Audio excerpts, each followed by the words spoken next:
Господь говорит, что нет никакой пользы человеку, если он мир приобретет, а душу потеряет.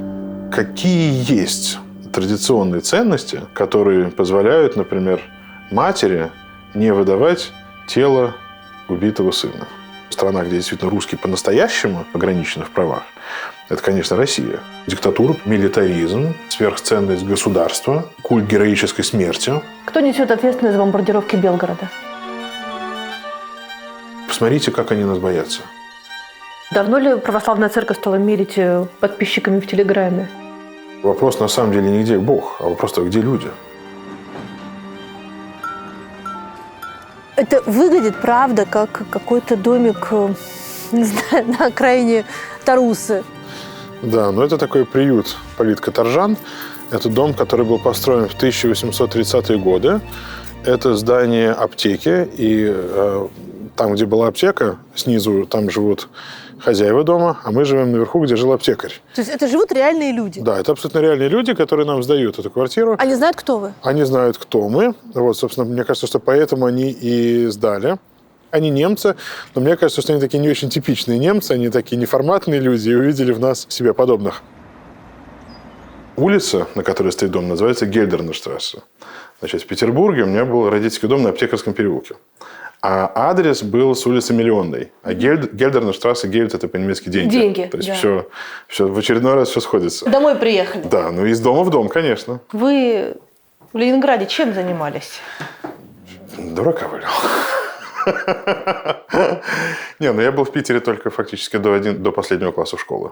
С перерывом год и полгода фактически я живу вне России с 94 года, то есть 30 лет. Я бывал многократно. Я ездил по средней полосе, был на Урале, я был на Камчатке, и даже теперь известном поселке Харп я был, наверное, тоже раза 3 или 4. Вот. Но все-таки где-то якоря были в других местах, но мне кажется, что у меня уже нет дома, в том смысле, в каком он есть у нормального человека. То, где мы жили в Мадриде последние 10 лет после того, как был построен храм, все-таки это был тоже не совсем наш дом. То есть нам, в общем, было понятно, что это все так или иначе временно.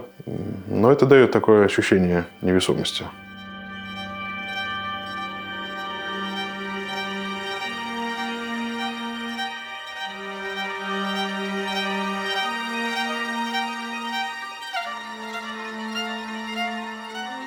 Ваша? Да, наша. Куплена в антикварном магазине на Петроградске.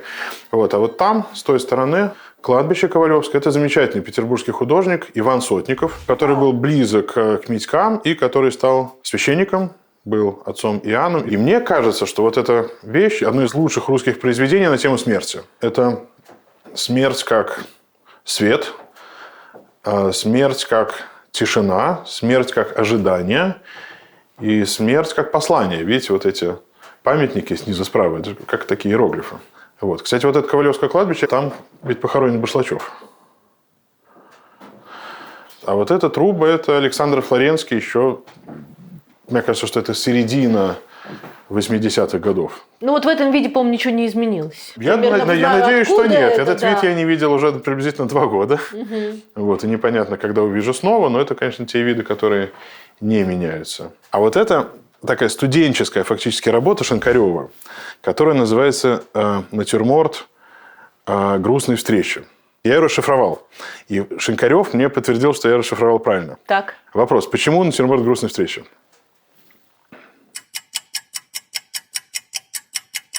Бутылка, 1 стакан. Так, близко. Никто Но не самое главное, ключ – это вот это зеркало. А зеркало – это отсылка к Ван Эйку «Портреты Читы Андольфини», который в Лондоне в Национальной галерее. Правильно.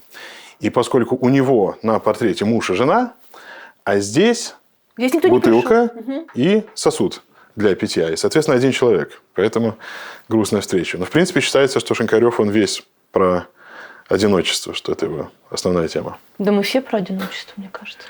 Хорошо, а куда вы смотрите, когда вам одиноко и грустно? А мне кажется, мне не бывает одиноко.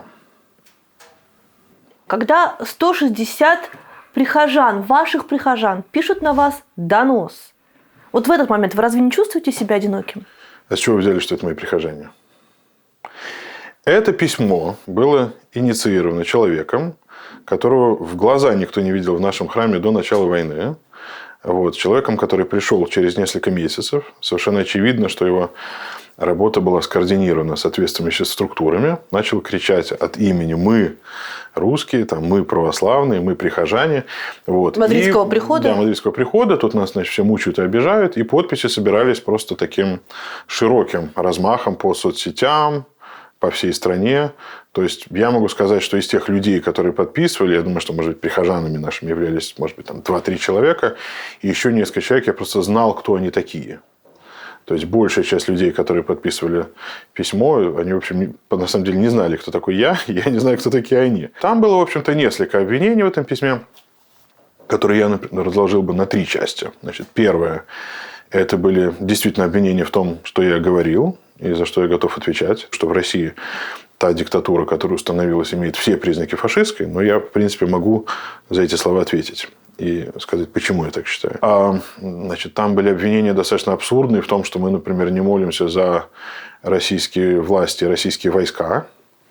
Вот. Но дело в том, что мы в любой стране за богослужением поминаются всегда власти и воинство той страны, где мы находимся. Но в Испании это Испания. Да? В Голландии это Голландия. И при этом тоже важно отметить, что само по себе это поминовение, оно совершенно не означает какой-то солидарности или симпатии. Ну и третье, там были, конечно, какие-то совершенно нелепые вещи, фактически лжесвидетельства относительно того, что я готовлю переход храмовой недвижимости куда-то в другую юрисдикцию и так далее. Ну, в общем. Но я ко всему это спокойно отношусь, потому что я считаю, что взрослые люди могут говорить и писать то, что не считают нужным. Знаете, вот сейчас время, когда очень многие люди говорят о разочарованиях, говорят о потерях. Я вообще считаю, что человек может потерять только то, что ему принадлежит. Вот. То, что человеку не принадлежит, он потерять не может. Я это вижу в свете евангельской притчи о 2 должниках, где речь идет о том, что одному было прощено много, а он пошел душить своего должника, требуя возврата долга. Вот это, на самом деле, образ мира, где люди душат друг друга, считая, что каждый является его должником. И вот эта фраза «ты должен». Да? Родители говорят детям, дети считают, что родители им должны, муж жене, жена мужу и так далее. И вплоть до сообществ, вплоть до государств. Война, она тоже во многом вырастает из этого вот «ты должен», кем ты должен себя считать или не должен. Я стараюсь только себя воспринимать прежде всего как своего должника, поэтому каких-то, знаете, разочарований, боли у меня в этом смысле нет. Наверное, единственное, что трудно, но что ты все-таки не можешь никак к этому оставаться безучастным, это люди, которых ты все-таки знал приличными, нормальными людьми, как они деформируются. Вот это всегда трудно. А почему они деформируются? Я думаю, что разные причины. Кто-то оказался неустойчивым к пропаганде. Но я думаю, что есть еще такая более глубокая причина. Это, в принципе, может касаться человека, это может касаться сообществ людей. Я вот это наблюдал, например, в семьях, где происходит насилие. То есть, если человек сталкивается с насилием, то, в принципе, нормальная реакция человека – это или сопротивляться, или от этого насилия уйти. Если у человека нет ресурса для того, чтобы сделать первое или второе, тогда человек начинает подстраиваться под насильника, потому что он понимает, что от степени его лояльности зависит его, в кавычках, благополучие, да, и вообще способность выживать. И когда человек выбирает такой модус, он идет по пути личной деформации, потому что его «я», как бы его личность, она в этом исчезает. Господь говорит, что нет никакой пользы человеку, если он мир приобретет, а душу потеряет. Думаю, что люди деформируются потому, что у них появляются другие внешние приоритеты, помимо сохранения самих себя. Их поведение, их представление о добре и зле уже исходят не из их собственной веры и убеждений, а они им навязаны. Они могут быть навязаны и государством, и властью, и институциональной церковью. Вот лет 5 назад я написал книжку «Должен ли христианин быть патриотом?». Но ведь на самом деле такая классическая патриотическая позиция, она заключается в том, что если моя страна ведет войну, то я должен быть на стороне своей страны, потому что это моя страна. А тот, кто так не считает, тот предатель. То есть, в принципе, это то, во что верили люди в этой стране, где мы находимся сейчас. В Германии. В Германии, да. Это то, что говорили, например, американцам, которые пытались противостоять войне во Вьетнаме, то же самое, что звучит сейчас. То есть люди фактически отдают взаймы свои представления о том, что такое хорошо и что такое плохо, тем людям, которые говорят, что они действуют от имени общества, от имени государства, от имени церкви, то есть фактически от имени всех. И когда человек уже ведет себя подобным образом, естественно, это его деформирует. Вообще человека, конечно, деформирует прежде всего страх. Если мы обратимся к Евангелию, то в таком в обычном житейском языке обычно любви противоставляется что? Ненависть, как правило. Мне кажется так. В современном русском языке. Мне кажется, на самом деле не любовь. Любовь или не любовь. Но вот в Евангелии совершенно явным образом противоставляются две вещи любви. Первое – это равнодушие. Это вот и есть не любовь. А второе – это страх. Потому что апостол Иоанн говорит, боящийся несовершенной любви, ибо совершенная любовь изгоняет страх. И сейчас, вот несколько дней назад я был на мероприятии, у меня возник один вопрос, который я задал людям. Вот сейчас очень много говорят о традиционных ценностях. А какие есть традиционные ценности, которые позволяют, например, матери не выдавать тело убитого сына? Единственная, в кавычках, традиционная ценность, которая стоит за этим, это страх. Это страх живого Навального, это страх мертвого Навального, это страх его тела, это страх даже его имени, который наш инкумбент публично никогда не произносил вслух. И это просто показывает деформацию общества, когда не только те, кто снизу, боятся тех, кто административно сверху. Но на самом деле это работает всегда с обоих сторон. Страх страху рознь. Страх людей, например, которые находятся в России и боятся за своих близких. Страх людей, которые находятся за границей и боятся за своих близких, которые находятся в России и из-за этого молчат. И этот страх множит молчание и делает власть все более и более вседозволенной, позволяет ей все больше и больше нагонять страха. Так ли это?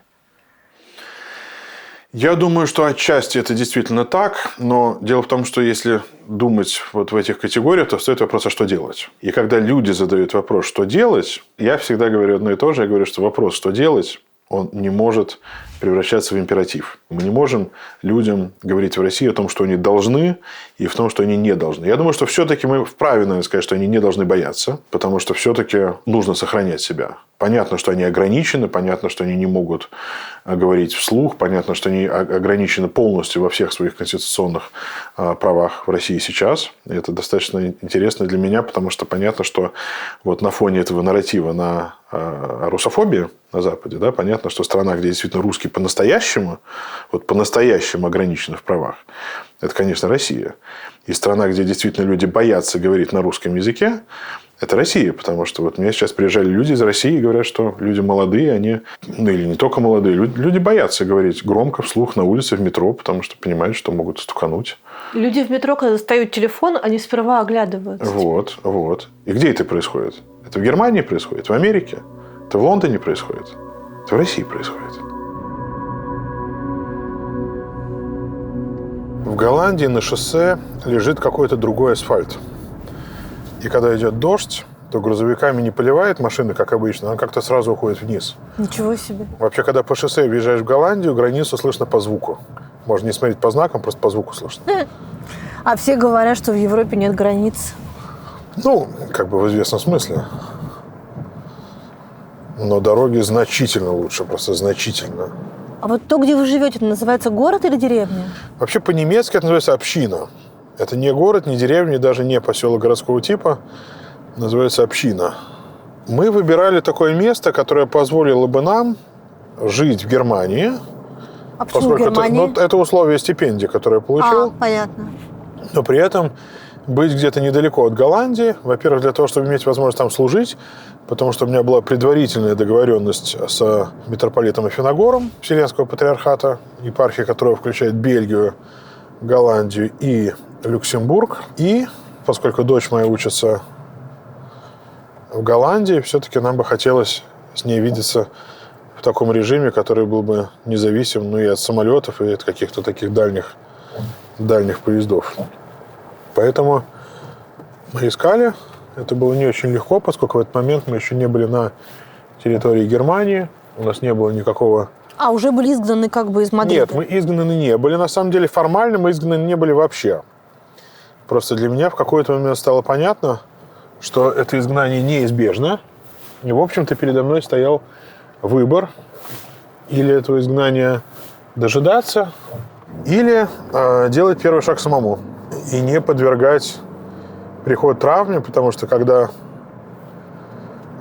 я был запрещен на 3 месяца секретным указом патриарха Московского и всей Руси, то я видел, что для многих наших прихожан это гораздо тяжелее, чем для меня самого. Как бывает у детей, когда их родители публично унижают. Это однажды произошло, и я не считал нужным, чтобы это непременно повторялось еще раз. Поэтому мы, в принципе, после того, как окончился 3-месячный срок моего запрещения, в общем, стало понятно, что нужно думать о будущем. И особенно, конечно, когда был запрещен отец Иоанн Коваль, в конечном итоге даже извержен из сана, за то, что он поменял в так называемой молитве о Святой Руси слово «победа» на слово «мир», в общем, стало понятно, что тиски уже сжимаются, потому что, в принципе, сам я уезжать никуда не хотел. Если бы я хотел уехать, я уехал бы гораздо раньше. Но я считал, что по-евангельски пастырь не должен видеть волка и бежать в припрыжку. В какой-то момент уже стало понятно, что выбора уже нет. Я понимаю выбор, который делают многие священники и в России, и за границей, которые отказываются от какой-то публичности ради того, чтобы продолжать оставаться быть вместе с людьми, вместе с приходом. И я не думаю, что здесь есть какой-то выбор, который был бы правильным или неправильным для всех, но я принял то решение для себя, которое я считал правильным. Я думаю, что все-таки для людей в храме им трудно примириться с тем, что их настоятель храма или священник, старший священник покинул приход не по своей воле, но я думаю, что видеть его униженным или видеть, как он вынужден молчать, унижаться, подчиняясь каким-то нелепым приказам, ожиданиям, я думаю, что это может даже принести гораздо больше вред. А вы запрет в служении тяжело переживали? Нет. Во-первых, я знал, что это 3 месяца, и что это временная вещь. Во-вторых, для меня это был совершенно такой новый опыт. Я приходил в храм, мне было очень важно увидеть, что все функционирует без меня, что все продолжает идти своим чередом. Я приходил в храм в воскресный день и читал часы перед литургией. Для меня это тоже был важный опыт. И дело в том, что поскольку жена моя регент, то понятно, что когда мы были в храме, и я, и она, то нам приходилось нашего сына Ваню с кем-то оставлять.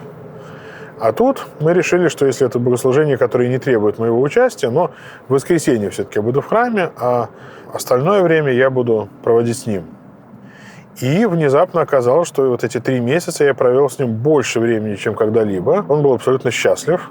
Мы много гуляли и болтали, и ездили на велике, и, в общем, проводили время.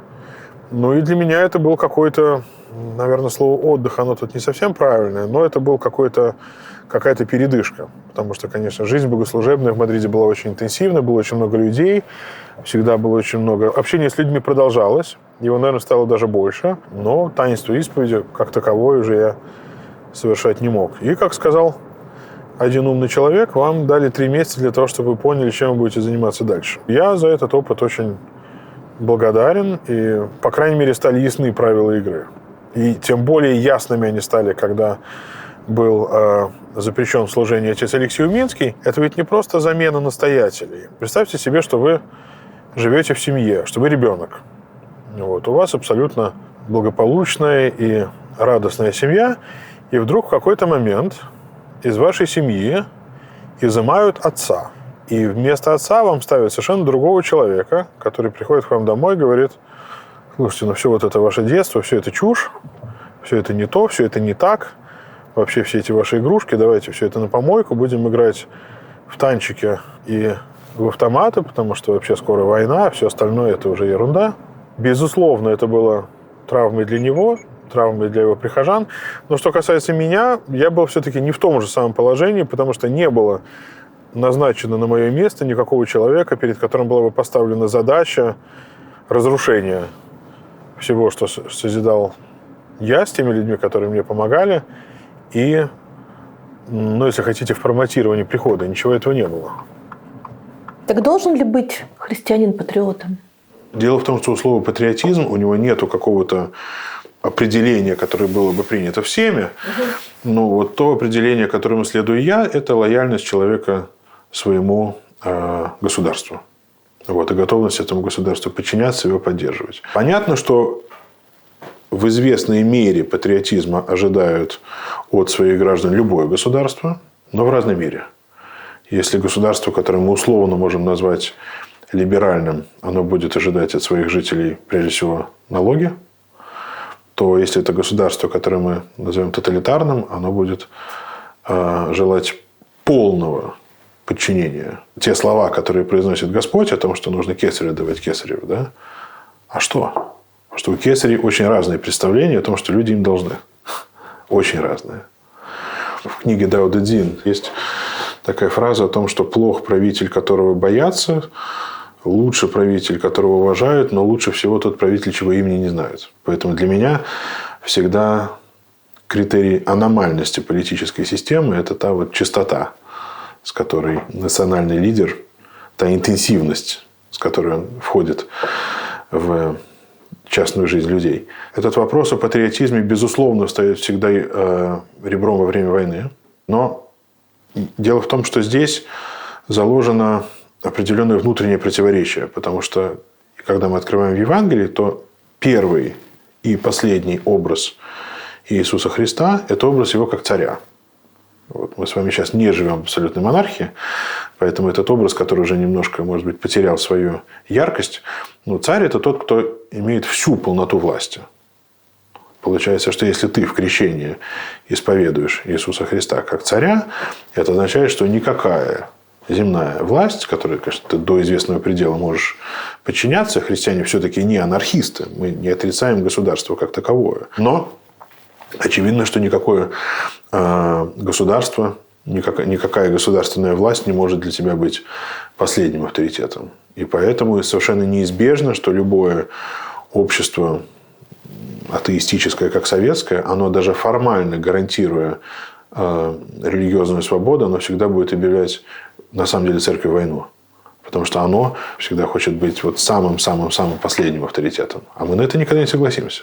В этом смысле очень простой критерий был, например, у Мартина Лютера Кинга, где он говорил, что да, мы соблюдаем законы, которые направлены на то, чтобы защищать человеческую свободу и человеческое достоинство. А Мартин Лютер Кинг, кстати говоря, раз мы уже вспомнили, я в свое время столкнулся с интересной вещью, хотя все это имя знают, но его труды в России были опубликованы один раз в 1970 году. И при этом я сравнивал вот этот советский перевод и английский текст, и очевидно, что они были отцензурированы, и все упоминания о христианстве исчезли.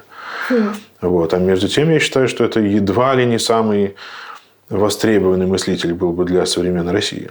Потому что он задает такие принципиальные вопросы о том, как моя вера связана с тем моим долгом как члена общества, как гражданина. Вот. И он очень много говорит о ненасильственном сопротивлении, потому что он говорит, что с одной стороны это исполнение заповеди о любви, но в то же время оно не противоречит другим заповедям, и в то же самое время это способ для человека не быть равнодушным зрителем по отношению к тому, что происходит. Ненасильственное сопротивление, которое отчасти, на самом деле, это то же самое, о чем говорил Солженицын, когда он говорил просто неучастие человека во зле. Люди очень многие говорят о том, что можно или нужно сделать для того, чтобы остановить войну. И понятно, что если едет танк, то его едва ли можно остановить просто молитвой, по крайней мере, по нашей вере. Но на самом деле, ведь для того, чтобы танк ехал, ведь должны быть люди, которые в этом танке готовы сидеть, и должны быть люди, которые готовы этот танк производить. А если эти люди изменят свою позицию, значит, танк просто не поедет. Значит, кроме военных способов, есть еще и другие. А вы кому сейчас подчиняетесь? Я подчиняюсь Господу нашему Иисусу Христу. Прежде всего, но в смысле церковной администрации, моим епископом сейчас является владыка Афиногор. в Брюсселе, он сам по крови фламандец, и его отец был очень известным адвокатом, и в свое время, приняв православие, он тоже стал священником, и ему удалось добиться того, что православие имеет признание в Бельгии как одна из государственных конфессий. Он знает и любит русскую традицию в той же мере, что и все мы. И он меня попросил о том, чтобы я начал служение на приходе в городе Тилбург в Голландии. Я никогда не слышал раньше названия этого города, хотя, как выяснилось, это 7-й по величине город Голландии. Это где-то 125 километров от нас. Ну, и вот, собственно говоря, это такая моя жизнь. Но сейчас патриарх Кирилл может снова запретить вас в служении? Московский патриархат разорвал общение со Вселенским несколько лет назад. И поэтому Звучит очень метафорично. Ну, мой переход в Вселенский патриархат формально Москвой сейчас не признан не будет. Угу. И поэтому все вот эти вещи, как запрещение, извержение сана, они могут быть, и, скорее всего, они будут, но они не будут никем признаны, собственно говоря, в православном мире, кроме самой русской церкви, потому что с точки зрения других церквей, там, сербской или какой угодно, на тот момент, когда я буду подвергнут этим прещениям, я уже являюсь клириком другой поместной церкви. Но вообще интересно, потому что дело в том, что такая вещь, как запрещение в священнослужении, это каноническая мера, которая может применяться и должна применяться в тех случаях, когда священник нарушает определенные каноны церковные. Ну, например, если священник женится во второй раз, да, или если он самовольно оставляет свой приход и место служения. А в моем случае, когда я был запрещен, в общем-то, ни в одном из документов, которые имели отношение к моему запрещению, никакие церковные каноны не упоминались. То есть, другими словами, имело место быть каноническое прещение без канонического нарушения. Было наказание без преступления, или, другими словами, каноническое право использовалось просто как инструмент политических репрессий. Получается так формально, что вот есть русская православная церковь в России, и есть вся остальная православная церковь, которая с ней никакими техническими узами не связана. Ну, техническими нет. Просто когда мы в символе веры исповедуем единую святую соборную апостольскую церковь, мы понимаем, что это не только московский патриархат, да, а что это сообщество православных церквей, независимых, которых мы называем поместными.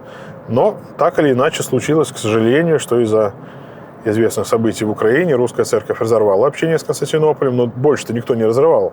Поэтому у меня, конечно, есть определенный скепсис по отношению ко многим вопросам церковным, связанным с Украиной, но знаете, как бывает, как, например, человек, который становится беженцем, и он просит политического убежища в стране.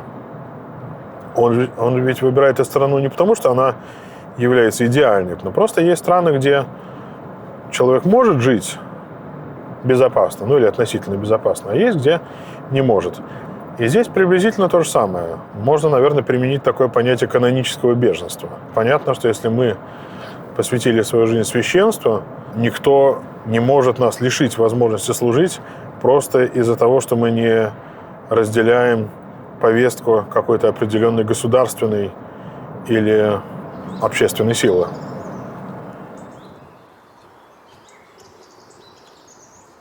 Подождите, получается, что вы меня сейчас привезли из Германии в Нидерланды, чтобы на самом деле привезти на Финский залив? Нет, это не Финский залив, это ближе к Бокситогорску. Все-таки это не море, это озеро.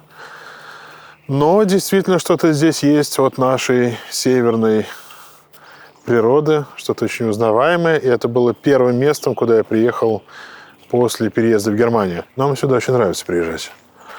Здесь что-то есть такое, чего нам в Испании очень не хватало. В Мадриде. Да, ваша северная мы жили в степи. петербургская. Мы жили в степи 20 лет. А здесь, вот видите, такое серая вода, серое небо. Вы сейчас хотите меня этим впечатлить, да? Да, конечно. Ладно. А вы по Питеру скучаете? Мне кажется, что такое интенсивное скучание по Петербургу, я его пережил в свои 17-18 лет, и вернуться в это состояние разрыва, я думаю, что человек, во-первых, не может, а во-вторых, я в этом ничего не вижу хорошего и полезного.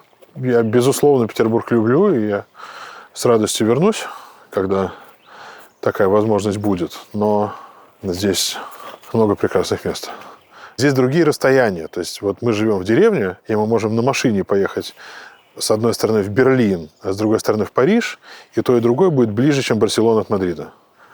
До Лондона лететь минут, 50, наверное. А в России все гордятся тем, какая она большая. Я последние несколько месяцев пытался прочитать все, что я мог о доктрине так называемого русского мира, и мне попалось интервью Суркова, данное, кажется, году в 2015, где он сказал, что нам идея русского мира была нужна для того, чтобы отразить нашу потребность в том, чтобы расширяться. Вот. И понятно, что государство, оно сейчас не может расширяться за счет пустоты, да? Оно может расширяться только за счет соседей. Поэтому, видите, вам кажется, что Россия большая, а кому-то кажется, что она недостаточно большая, должна быть еще больше. Но я никогда не считал, что лучше и больше – это синонимы. Вот это вот право Русской Православной Церкви на православие, право вето на православие в пределах России. Откуда пошла эта традиция? Я думаю, что она пошла по инерции, потому что понятно, что другой церкви не было. Но сейчас я наблюдаю за тем, как этот процесс меняется, и фактически институциональная церковь теряет свою монополию на то, чтобы говорить от имени христианства и от имени Евангелия. Самый первый и самый простой пример, который мне приходит в голову, это, например, Алексей Навальный, который ссылается на Нагорную проповедь во время суда. Не просто ссылается, а говорит, что она является основой его мировоззрения и мотивирует его принимать те решения, которые он принимает. Я помню сообщение его из тюрьмы, где он писал, что к нему подселили сидельца, который очень дурно пах. Очевидно, что специально. И он задает вопрос, а как в этой ситуации бы себя повел Иисус Христос? И когда люди задают такие вопросы, понятно, что это уже не риторические ходы. И сейчас вот таким парадоксальным образом уже, знаете, по-евангельски камни бы запили. И для меня это не является чем-то болезненным или трагическим, потому что Святой Дух, образы которого в день Пятидесятницы – это ветер и огонь, это то, что невозможно загасить, это то, что невозможно остановить, невозможно задушить. Это пламя, которое может подниматься то выше, то ниже, но оно будет всегда гореть, и ты на самом деле никогда не знаешь, где оно вспыхнет. Это может быть священник, это может быть епископ, может быть монах, а может быть и нет. Это может быть совершенно человек, от которого ты этого не ожидаешь. Поэтому я думаю, что сейчас эта монополия теряется, и я в этом не вижу ничего трагического. Церковь – это коммунистическая партия, где один говорит от имени всех, а на другом конце молчание ягнят. Смотрите, те православные мыслители, священники-мыслители, которых, например, читаю я, которые очень много повлияли на развитие православной мысли, можем назвать там митрополита Антония, отца Александра Шмемана и отца Александра Меня.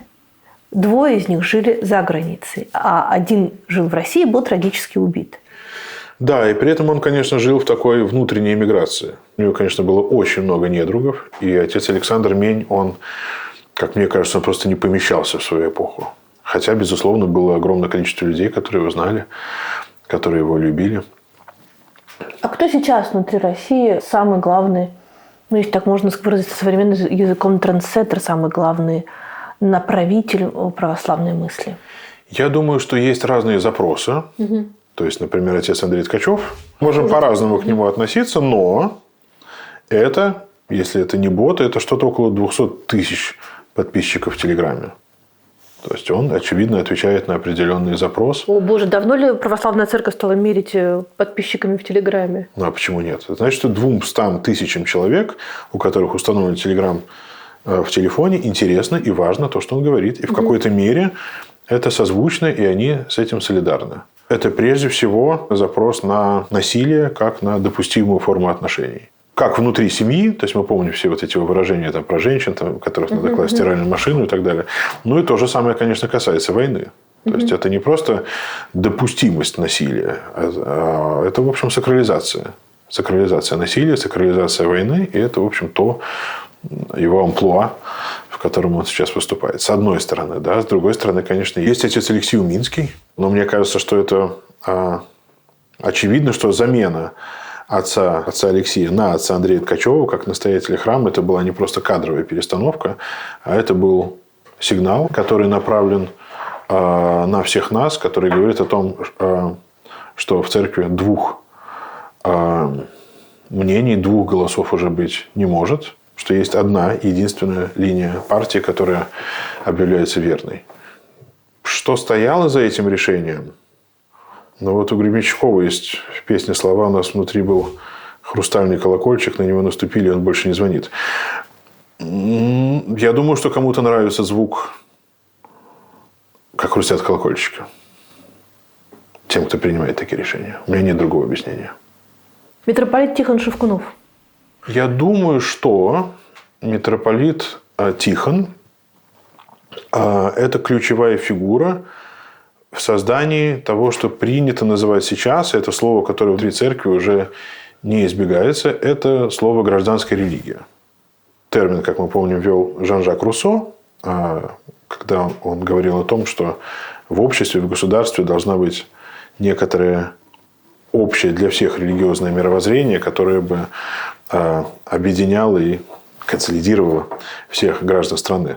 Но то, что мы сейчас называем гражданской религией в России, это такое синтетическое мировоззрение, которое ставит перед собой фактически заведомо невозможную задачу. Как можно не просто оправдать или объяснить, а как можно сакрализовать антихристианский период российской истории, то есть советский период. То есть как можно сделать так, чтобы вот это все работало в одном.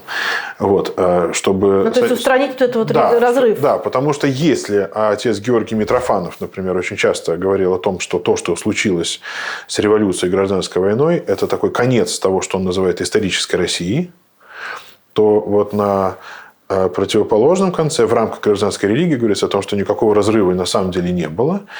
И Советский Союз после революции – это была очередная инкарнация великих нас. Когда, как мне кажется, был вот этот кризис идентичности в 90-е годы, когда распался Советский Союз, и многие люди вообще не понимали, кто они.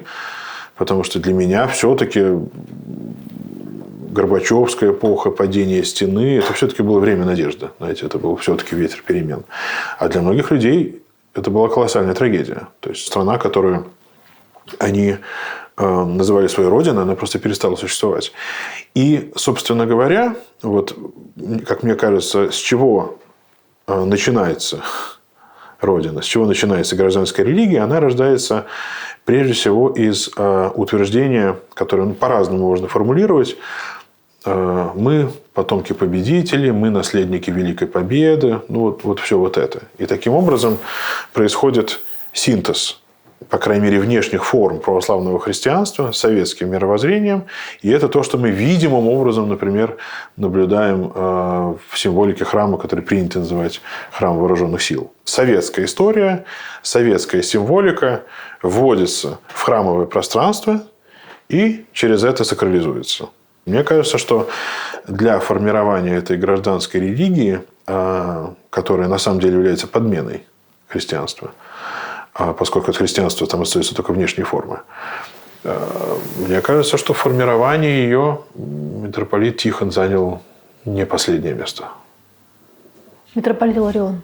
В какой-то момент с ним были связаны большие надежды на перемены в Русской Православной Церкви. И сейчас его голос не то чтобы возвышается над другими голосами, поддерживающих войну священнослужителей. Но мне кажется, что сейчас вообще его не слышно.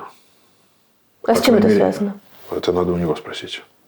Но вы с ним знакомы? Мы с ним знакомы, как бы сказать, лучше. Чтобы ему не навредить? Вот вы сейчас об этом думаете? Нет, я думаю о том, как бы сказать правильно. Ну, я думаю, что приблизительно последний год мы не общаемся. Если я верил бы, что люди друг друга могут терять, то я бы тогда определил это как потерю. Но я могу просто сказать, что у нас сейчас нет общения. Дело в том, что когда мы познакомились с ним в 1994 году, вот я хочу вспомнить один эпизод, который был очень важным, и который, как мне кажется, во многом его характеризует, по крайней мере, на то время, когда он служил в Литве. Он же стал монахом и священником в Литве. И когда вот происходили те самые события в Вильнюсе, когда был штурм телебашни, и он записал тогда обращение, где он обращался к солдатам и говорил им о том, что если им будет дан приказ стрелять по людям, чтобы они не стреляли. Он за это заплатил какую-то цену, были угрозы, потом уже время поменялось, у него были награды от литовского правительства. Но мне кажется, что это те слова, которые сейчас должны звучать. А почему не звучат? А священники тоже ж боятся, получается? Ох. Ну, если вы задаете вопрос о том, почему в церкви не оформилось какое-то внятное антивоенное движение... Я не настаиваю на антивоенном движении, я настаиваю на продолжении христианского движения. Просто мне кажется, что сейчас основной месседж православной церкви в России как институции заключается в поддержке и одобрении войны. Что, как мне кажется, возможно, я хуже, чем вы, знаю Библию. Как мне кажется, противоречит христианскому учению, потому что все-таки есть заповедь «не убий». Да. Чем руководствуются русские православные священники в России, когда говорят «убий» и еще и благословляют? Но надо понимать, что церковь, и в том числе духовенство, это ведь не люди не с другой планеты. То есть, это тоже часть общества. Они подвержены тем же самым процессам, которые подвержено общество.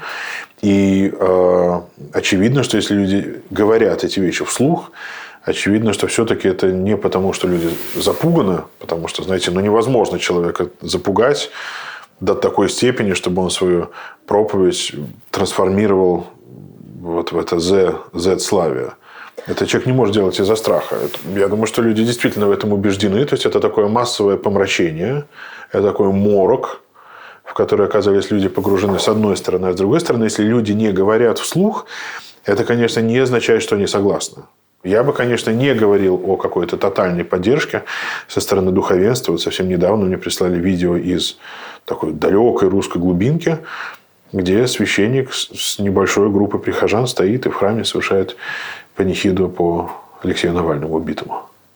Вот. Все это есть. Просто ситуация такова, что ты или фактически должен эмигрировать. То есть, в общем, выбор у священника в этом смысле такой же, как у любого другого человека. То есть, действуют такие же светские законы? Да это не светские законы. Просто у тебя выбор очень прост. Или ты эмигрируешь, или ты садишься в тюрьму, или ты держишь свою публичную деятельность просто ниже какого-то уровня. Вот и все. Никакого другого пространства-то для них не существует. Не придумано для духовенства в современном обществе.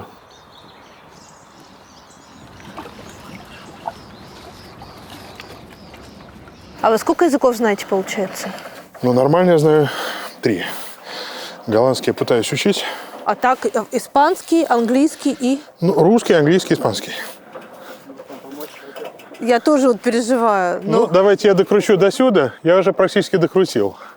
А потом, когда мы поплывем... они будут снимать. Давайте я покручу пока. Не надо. Я йог. У меня сил, знаете, сколько? Нет, вы не можете все время, не обязательно все время. Нет, вы снимать. отдохните пока, да. Наш общественный транспорт. Такси можно весь день кататься. На самоходной тяге. Бесплатно. Классная штука вообще. Отличная вещь. Опа. Так, а как теперь обратно? Вот так. Давайте. Класс. Видите, как мы когда вдвоем, мы гораздо быстрее с вами едем. Вот когда температура на нуле и ниже, Очень холодно. то без перчаток неприятно. Когда я первый раз передвигался, то здесь был лед на озере. Но ощущение вот от этого троса было совершенно другим.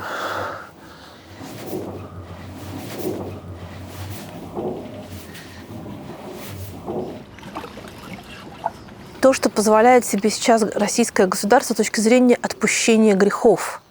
То есть вот ты убил, изнасиловал, покалечил, сел. Дальше ты говоришь, хочу искупить свою вину. тебе прощаются все предыдущие грехи, и ты отправляешься на войну. Ну, как будто в чистилище, да, получается. И возвращаешься оттуда новым человеком. Это же присвоение себе, ну, таких высших функций, которые тебе, в общем, не принадлежат, скорее всего. Понятно, что вооружение убийц для того, чтобы они продолжали убивать дальше, ни к чему хорошему это привести не сможет, потому что вот вы сказали сейчас важную фразу, вы говорите о том, что вот в этой концепции люди возвращаются новыми людьми. Но вообще в христианской традиции принято считать, что очищение человека происходит через покаяние, а не через то, что он к одному преступлению приплюсовывает другое. Это довольно очевидно. Ну не берет ли таким образом государство на себя функции Бога? Государству нужно мотивировать людей, в данном случае, для того, чтобы они были готовы убивать и быть убитыми. А аргументы можно придумать какие угодно. И понятно, что для человека, который отбывает наказание в тюрьме, для него освобождение – это вполне себе аргумент. Тем более, если у него нету каких-то нравственных представлений о том, что том, чем он будет заниматься, это недопустимо. Вот что интересует государство в данном случае. Просто мотивировать людей деньгами, освобождением, чем угодно. Если люди не готовы идти воевать по своей воле, ну, какое-то количество, безусловно, есть, но если этих людей не хватает, а нету политической воли к тотальной мобилизации, потому что очевидно, что это не будет самым популярным шагом, ну, значит, надо людей мотивировать так или иначе. Это даже не функция Бога, это просто функция мясника. Меня поражает то, что им обнуляют все преступления. Ну, потому что обнулены не только их преступления, обнулены не только президентские сроки. Сейчас обнулено вообще все. И никакие нравственные ограничения уже не работают. Принципиально новым, конечно, сейчас является богословие войны, вот этот культ смерти. Потому что если мы посмотрим на православное богословие последних 1500 лет. Ну, конечно, была армия, понятно, что солдаты занимались тем же самым, чем всегда, но сказать, что прямо вот было богословие войны, что была какая-то концепция, что война вообще может быть священной, в принципе, этого не было. Есть предположение одного петербургского священника-исследователя отца Германа Каптена, где он считает, что вот эта концепция священной войны, она пришла на Русь отчасти Запада, где-нибудь в веке в XII, под влиянием западной концепции крестовых походов.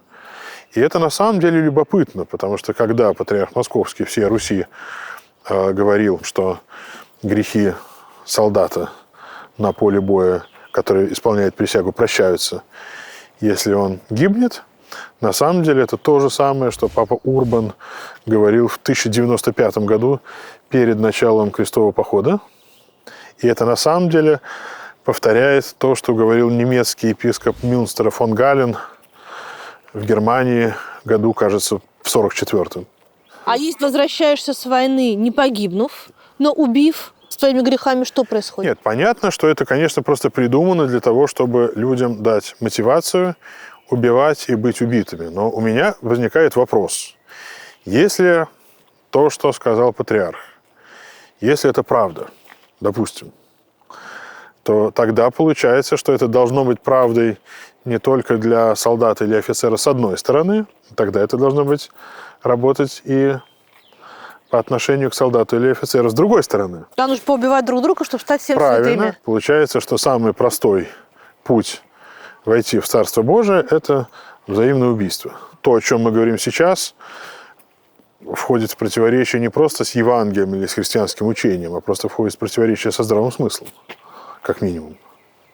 Кто знает ответ на вопрос, нужно ли одному человеку убивать другого, и может ли это считаться священным занятием?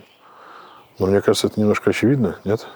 Можно много говорить о том, какие подходы к войне и к воинской службе существовали в христианстве последние 2000 лет, но если в двух словах, то фактически их можно кристаллизовать и выделить в два ответа. Первый заключается в том, что единственным христианским ответом может быть абсолютный и полный пацифизм. Тогда заповедь «не убий» носит абсолютный характер. Но если ты пацифист, настоящий, последовательный, то ты не можешь быть пацифистом просто по отношению к какой-то одной из действующих сторон. Значит, тогда уже ты пацифист по отношению к обеим, и ты отказываешь государство вправе не только на нападение вооруженное, но и вправе на вооруженную оборону. Более того, ты за собой, наверное, не оставляешь права, например, в случае необходимости позвонить в полицию. Потому что полицейский приедет все-таки не с вилами, наверное, он приедет, у него что-то будет в кобуре, когда он приедет. А да? как быть тогда? Второй выход. И заключается он в том, что заповедь «не убий» носит не абсолютный, а относительный характер. Это то, что в западном богословии оформилось как концепция справедливой войны, по крайней мере, со времени блаженного Августина. И в этом виде во многом перетекло в социальную доктрину Русской Православной Церкви, которая на блаженного Августина ссылается. Но тогда возникает вопрос, тоже очень непростой. Получается, что заповедь «не убей» релятивизируется, становится относительной. И как человек может совмещать заповедь о любви, и в частности заповедь о любви к врагам, с необходимостью их убивать? Или, если совсем упростить, как можно человека любить и убить одновременно? У меня нет ответа на вопрос, но для меня очевидно то, что массовое убийство, а война это не больше, чем и не меньше, чем массовое убийство, не может быть священнодействием. В Византии есть пример в истории X века, когда император Никифор Лука хотел причислять фактически к лику святых всех воинов, которые пали во время сражений, но патриархи и епископы не позволили, потому что они ссылались на правило церковное, которое говорит, что если воин убил противника на поле боя, то на протяжении 3 лет он не может приступать к таинствам. Это правило существует, его никто не отменял, но в то же самое время, буквально пару недель назад, патриарху Кириллу был задан вопрос на собрании духовенства города Москвы, и его спросили, а вот что делать с людьми, которые возвращаются с СВО, и которые совершенно явно совершили убийство на этой войне, и как их допускать к церковным таинствам. На что он удивленно спросил, а в чем вообще вопрос, в чем проблема. И когда Александр Невский возвращался с своих битв, то никто перед ним такую дилемму не ставил. И поэтому непонятно, почему этот вопрос возникает сейчас. Имеет место быть явно избирательность по отношению к церковным канонам, которые вспоминаются тогда, когда хочется их вспомнить, которые забываются тогда, когда их проще забыть. И даже когда они вспоминаются, они интерпретируются совершенно не так, как они на самом деле должны пониматься. Когда мы с вами переписывались, вы написали довольно важную вещь для меня, что, пожалуй, нет сегодня ни одного человека, хоть сколько-нибудь рефлексирующего, у которого бы не появились вопросы к христианству. А где вообще Бог? Где все это христианство? Где это милосердие? Мы свидетели абсолютной победы, тотальной победы зла. В очередной раз. Ну, что значит в очередной раз? Мы живем одну жизнь. Если... Как считается в христианстве? Я думаю, что Бог сейчас продолжает оставаться там же, где и Он был, по крайней мере, последние 2000 лет, то есть на кресте. Бог, став человеком и будучи распятым, фактически Он сделал человеческую боль, одиночество и страдания местом своего обитания. Когда человеку больно настолько, как больно тем персонажам, о которых вы пишете в книге своей, человек, конечно, не в состоянии этого ощутить, не в состоянии этого пережить, но в то же время все-таки и сам Господь на кресте кричит, обращаясь к Отцу, спрашивает, зачем ты меня оставил? Поэтому это чувство беспомощности, о которой вы говорите, оставленности, мне кажется, люди его преодолевают тем, что они понимают, что вот в этой ситуации их руки могут быть руками Бога, и то слово, которое должно прозвучать, звучит через них. Какое огромное количество людей на самом деле сейчас вовлечены в помощь другим людям, в помощь политзаключенным, в помощь беженцам. Это не совсем беспомощность. Понятно, что для нас вот это ощущение беспомощности, оно, наверное, является самым тяжелым, потому что мы, люди, которые как-то привыкли активно действовать, мы столкнулись с чем-то, что мы вообще не можем, казалось бы, остановить. вообще не можем противостоять. Хорошо, ты пишешь письмо политзаключенному. Даже, допустим, собираешь ему посылку, но ты не в состоянии его освободить. Ты не в состоянии его освободить, Я но не ты в сторонница состоянии... теории Да, малых дел. я понимаю.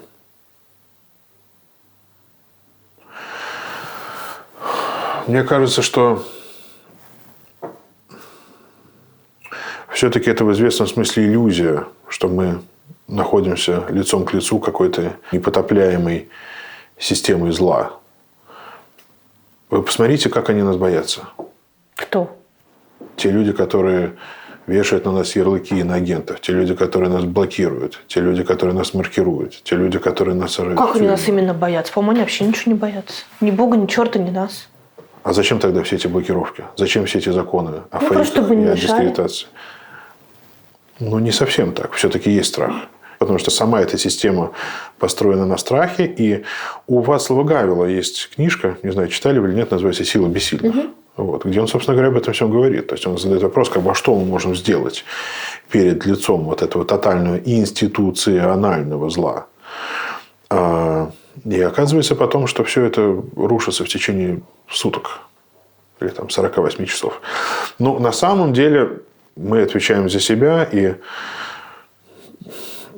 остановить войну сейчас никто из нас не может. Но, по крайней мере, мы... Знаете, вот я был, наверное, еще ребенком или подростком. Это какой-то был, может быть, 88-й год. И мне попался в руки журнал «Огонек». И там были воспоминания, иллюстрации. Если вы помните, Ефросинья Керсновская, которая сидела в лагерях и оставила воспоминания и такие очень красочные картинки. И я помню, что у меня в голове был вопрос... Вот поколение моих бабушек и дедушек, это же, собственно говоря, это поколение. Да? То есть, они сверстники. Как они жили с этим вместе? Они не знали. Им не говорили. Или, может быть, они это поддерживали. Или, может быть, они были согласны. Я думаю, что если подобные вопросы будут задавать нам, наши дети и внуки, если мы доживем до них, то у нас должен быть ответ. Кем мы были сейчас? Вот этот вопрос библейский, где ты, Адам, он ведь обращен не только к Адаму, он обращен к каждому человеку. У нас должен быть ответ на него.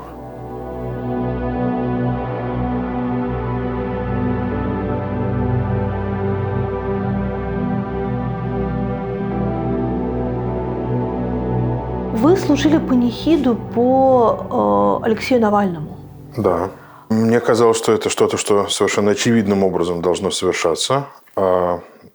Вопрос был, где служить, поскольку я сам не являюсь клириком никакой из германских епархий, но поскольку у меня есть друг и единомышленник, отец Валериан, который служит в Никольском приходе Дюссельдорфа, мы в любом случае планировали эту панихиду совершать, но нас попросили из Москвы о том, чтобы совершалось что-то, что могли бы видеть и слышать другие люди, в чем участвовал бы не один священник, а несколько. И я знал, что будут служить другие священники, но технически вот соединить все это вместе в какой-то один формат было сложно, поэтому я предложил, давайте мы послужим с отцом Валерианом. Он скажет несколько слов, ну и несколько слов скажу я. Когда мы совершали эту панихиду, и когда я обращался к тем людям, которые были в храме, конечно, было трудно сказать, сколько на самом деле передо мной людей, учитывая, что была прямая трансляция в интернете на Ютубе. Сейчас принципиально важным является слово. И священник – это не только тот, кто совершает ритуал, если угодно употреблять это слово, но это прежде всего тот, кто говорит то, что он должен сказать. И то, что такое количество людей нуждается в этом слове, для меня это говорит просто о той колоссальной жажде, которая существует сейчас, несмотря на все то, что мы часто называем церковным возрождением.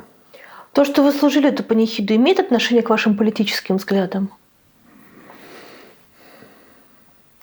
Я думаю, что многие люди хотели бы воспринимать это таким образом, но для меня образ Алексея...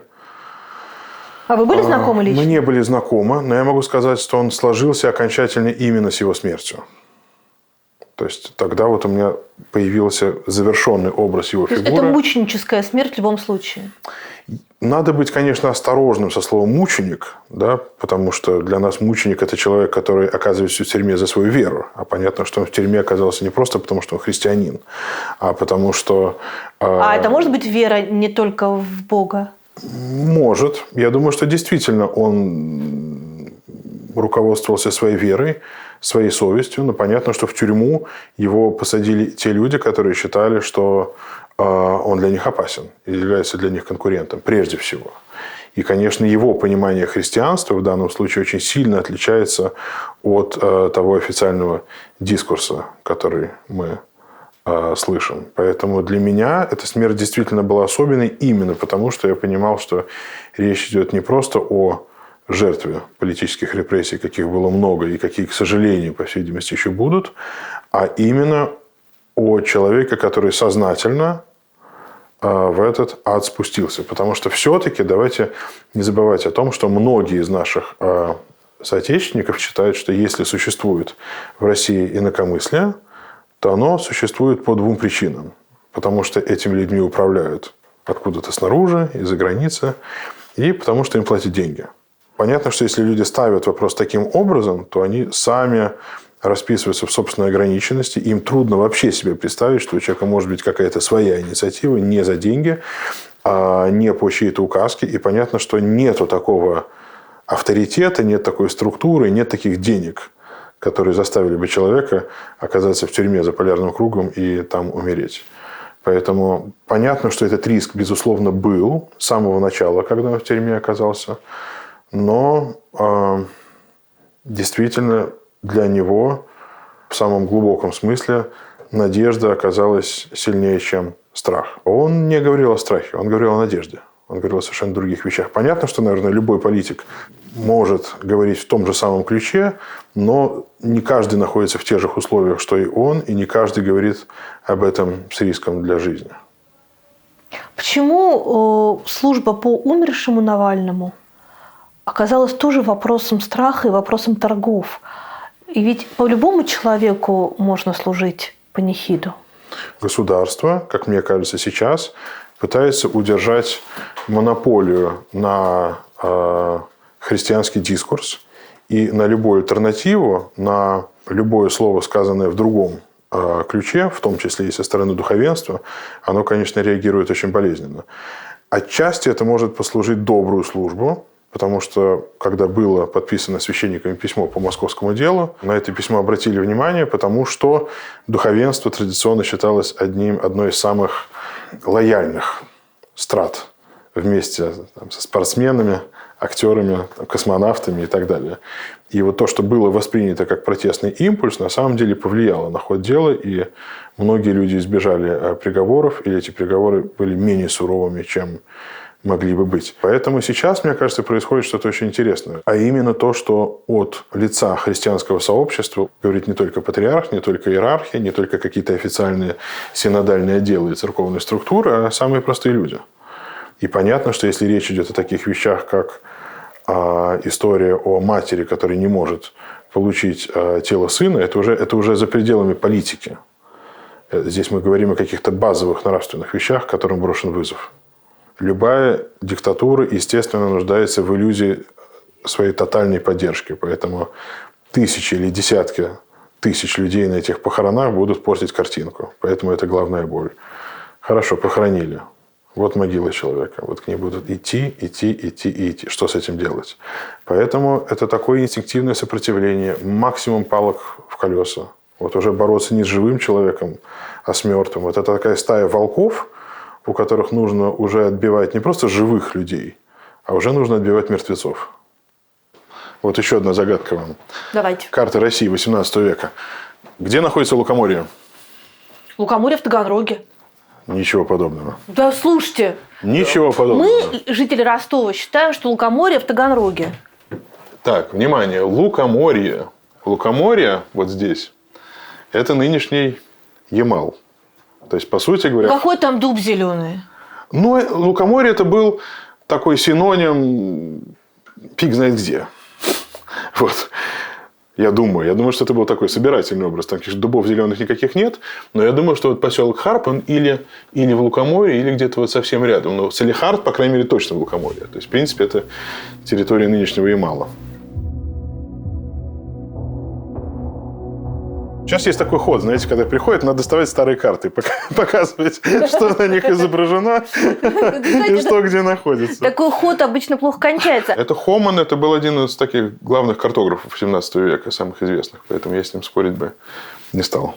Я думаю, что Пушкин мог и не знать, я думаю, что это был просто собирательный образ чего-то такого вот далекого. Вы счастливый человек? Да. Что такое счастье?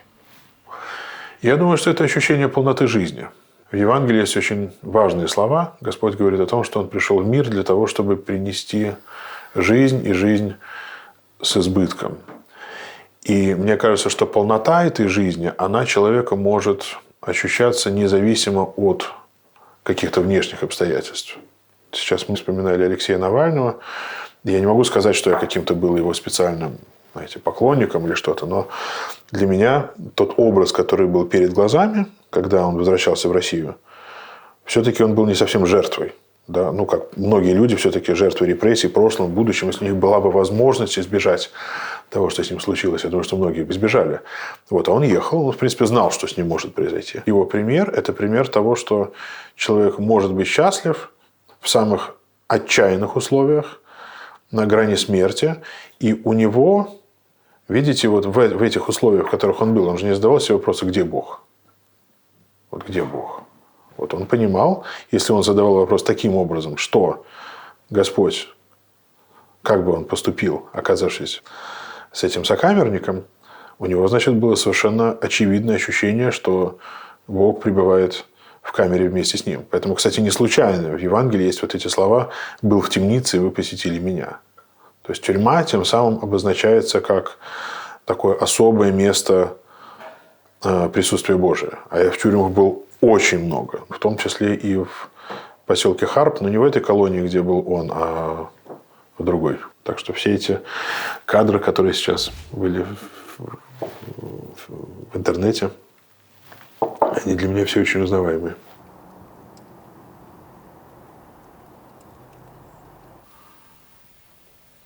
А если бы вы не стали священником, кем бы вы стали? Хороший вопрос. Как настоятель большого храма, я ведь очень многими вещами занимался, которые не имеют прямого отношения к священническому служению. Я организовывал поездки и по стране, и куда-то в другие страны. Я принимал группы. Ну вот, на самом деле, мне нравится с людьми путешествовать и показывать им то, что для меня важно. Я думаю, что я, может быть, мог бы стать таким, ну, не гидом, а чем-то все-таки, чем-то большим. А что вы видели самое красивое в своей жизни? Вы знаете, с живописью, с музыкой бывает так, что вот что-то ты с этим сейчас, и тебе кажется, что вот это и есть самое то. Вот ты смотришь на Ван Гога и думаешь, вот.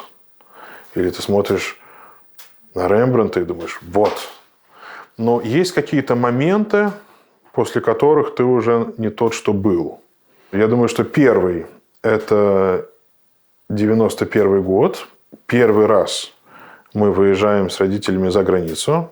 В принципе, из нашей школы очень много ребят ездило по обмену, а у меня какая-то была такая неблагонадежная репутация, меня никуда не брали. Мне это было страшно обидно. Мы все-таки поехали, мы ехали на поезде в Германию. Тогда это было значительно дешевле, чем самолет. Я очень хорошо помню первое впечатление, когда мы вышли из вокзала в Кёльне, и я захожу в Кафедральный собор. И это такое вот есть до и после. Я недавно там оказался спустя больше, чем 30 лет после первого посещения.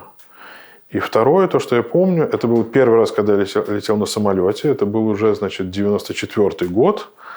Это был самолет Ту-134 из Петербурга в Лондон. Я помню Питер, такой серый, серое небо. И вот есть момент, когда самолет вот прорезается через облака, и внезапно ты видишь голубое небо. Это был какой-то прорыв. Мне кажется, что я до сих пор в этом состоянии нахожусь.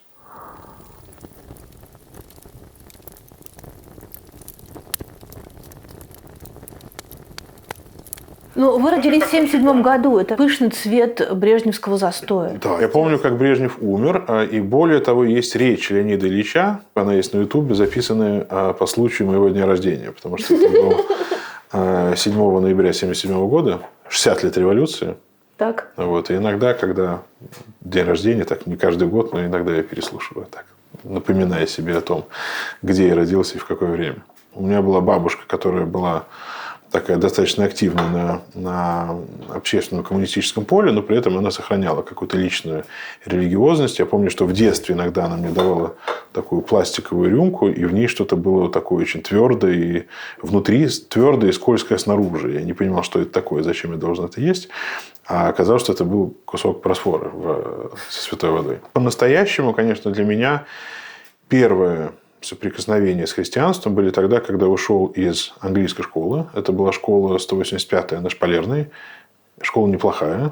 Ну, по крайней мере, модная. Модная, да. Вот, у нас там Ксюша Собчак училась, например. Ходила такая белокурая девочка, и все говорили, это дочь Собчака.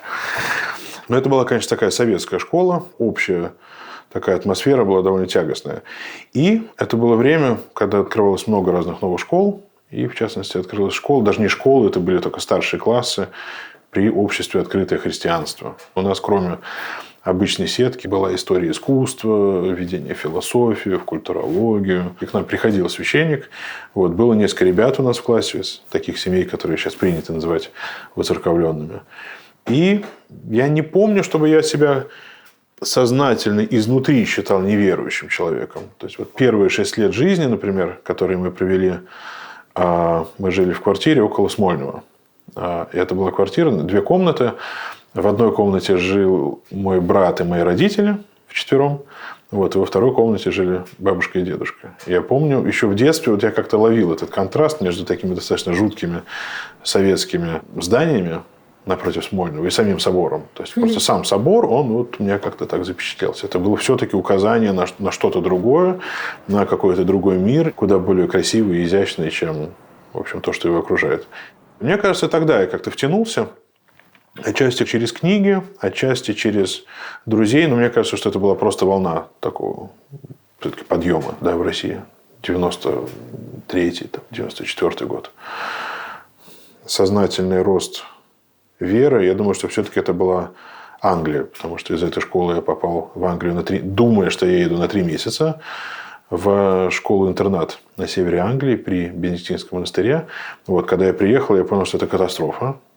Вот. Но я оказался среди 600 молодых людей, которые были абсолютно не рады меня видеть. И не сказать, что я их был рад видеть. Вот. И мне казалось на тот момент, что лучшее, что я могу сделать, это как можно быстрее отсюда уехать. А как вы нам оказались? А мне послали, просто пригласили фактически на 3 месяца. Потому что... Ну, не всех же приглашают. Не всех приглашают. Но у нас в школе было в классе 15 человек. Значит, было 10 девочек, 5 мальчиков. Значит, уже минус 10, остается 5. Просто школа для мальчиков. Вот. И из них один учился в английской школе и что-то мог внятное сказать по-английски. Вот поэтому сказали. Это религиозное учреждение, интернат это для школа мальчиков. для мальчиков. Сейчас уже, кстати, не для мальчиков, не только для мальчиков, но при монастыре. Вот. Я жил там, считая дни, пока я оттуда уеду. Но там были небольшие каникулы в феврале. И меня пригласили в Оксфорд на несколько дней буквально. И в Оксфорде было 2 интересные встречи. Первая с митрополитом, тогда епископом Калистом, англичанином, который принял православие еще студентом в 50-е годы. Затем монашество, стал священником, потом епископом. И вторая это была встреча с русским священником, который мне показался ужасно, возрастным, потому что ему было 27, а мне было 17. Вот. Его звали отец Иларион Алфеев. Вот, он писал тогда свою докторскую диссертацию. И как-то открылись двери, и стало понятно, что я могу поступить при условии, что я сдам экзамены, при условии, что я найду деньги, и при условии, что еще год я проведу в этой замечательной школе, в которой я считал дни, чтобы уехать. Вот. Поэтому это было не очень простое решение, потому что в какие-то моменты мне казалось, что все, что я люблю, все мои друзья, все остается в Петербурге.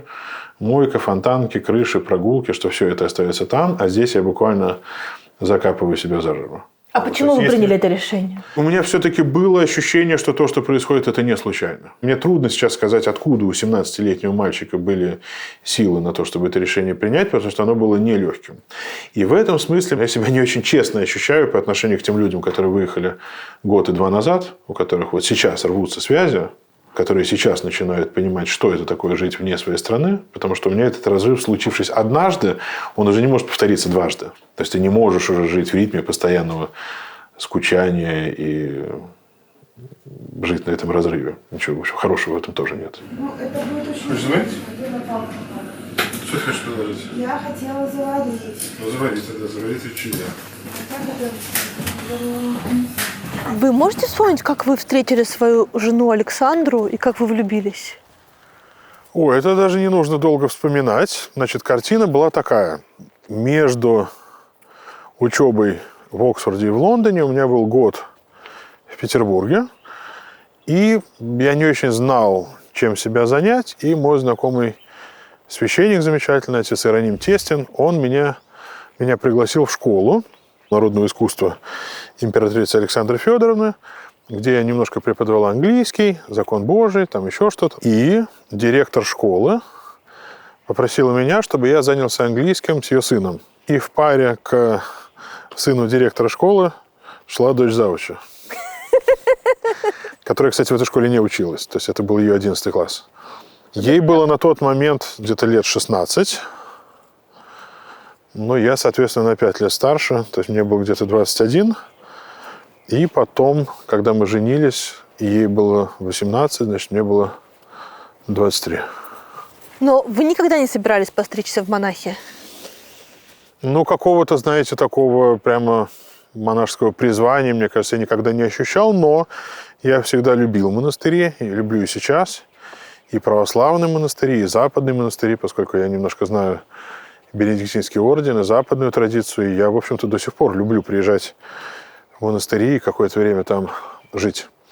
Но для тебя в православии эта развилка все-таки существует, да? Или ты живешь с семьей, или ты всего себя отдаешь вере? Я думаю, что не существует какого-то отдельного Евангелия для монахов. Поэтому я думаю, что... Ну, есть отдельные правила для монахов. Ну, а вот этой дилеммы, отдаю себя целиком или отдаю себя на 70% или на 50% или на 30%, ее не существует. Потому что ты в любом случае погружаешься в эту воду целиком, а живешь ли ты семейной жизнью или монашеской, мне кажется, в этом смысле это не важно. То есть Евангелие-то оно одно, в общем-то, на всех. Отец Паисий Святогорец, кажется, который говорил, что если человек такой толковый и целостный, за что он не возьмется, у него получится все. И семейная жизнь получится, и монашеская. Если человек бестолковый, то у него развалится и то, и другое. А вам было принципиально, чтобы ваша жена была русская, православная и из вашего города? Нет, у меня не было никакой фильтрации. Речь не шла о каких-то внешних критериях. Речь шла, прежде всего, о дружбе и о единомыслии. Мне кажется, что это было бы очень трудно достижимо, если для человека, например, что-то, что для меня кажется самым главным, для этого человека было бы вообще неважным. И на самом деле, когда я сталкиваюсь с какими-то семейными сложностями, с которыми любой священник сталкивается, мне кажется, что есть одна вещь довольно простая. Я это понял, когда мы строили храм в Мадриде. Вот смотрите, люди строят здания. Угу. Вот какое главное условие того, чтобы это здание было построено? У них есть проект. И по этому проекту они строят. Представьте себе, что в это строительство вовлечены люди, у которых абсолютно разные проекты здания, которые они строят. То есть или кто-то пересиливает другого, или люди разбегаются, ну, или строится что-то такое, вот наполовину сякое. Вот. Мне кажется, что очень важно иметь общее видение того, что люди строят, потому что если этого нет, то тогда люди начинают договариваться о том, что они хотят построить, и не могут договориться, потому что у них совершенно разные представления. Вот эти слова «муж», «жена», «дети», там, «воспитание», да, все эти слова не одни и те же, а то, что люди в них вкладывают, может оказаться совершенно разным. Поэтому, когда люди вступают в брак, мне всегда очень хочется их посадить за стол и вот дать им 2 бумажки, чтобы на каждой из них они написали, что я жду от другого человека, от своего избранника, избранницы, и что я хочу им предложить. Потому что мне кажется, что слишком много случаев, когда изначально эти ожидания от себя и от другого или от другой они не совпадают изначально. У вас совпало? Ну, видите, сколько мы вместе уже. Это ничего не значит. Я думаю, что да. Пока не надо, нам должны еще немножко подождать. У меня дочке 20, Вот она поехала после школы в Петербург, провела 2 года, поступила на режиссуру в ГИКИТ. Вот, соответственно, в сентябре, за полгода до начала войны. И, в общем-то, не хотела уезжать, но как-то, мне кажется, постепенно стало понятно, что уже заниматься свободным творчеством невозможно. Вот, друзья как-то тоже начали разъезжаться. Вот, и она ушла. И сейчас учится в Амстердаме всяким вольным искусству. Сыну, соответственно, исполнилось недавно 6. Такая достаточно большая разница. А вы сейчас лучший отец, чем вы были? Так это у них надо спрашивать. Я не думаю, что человек может в этом смысле ставить себе какие-то оценки. Право ответа на вопрос, а какой отец, вот, оно, конечно, есть у детей. Я думаю, что они, конечно, когда станут постарше, они сами смогут сказать. Я вообще не очень верю в воспитание, как сказать, действие одного человека на другого. Я вообще считаю, что человек должен воспитывать, прежде всего, сам себя. Вот, а детям нужно просто давать пример нормальной жизни и давать им возможность творить, развиваться, думать, бегать, прыгать. Ваши дети православные?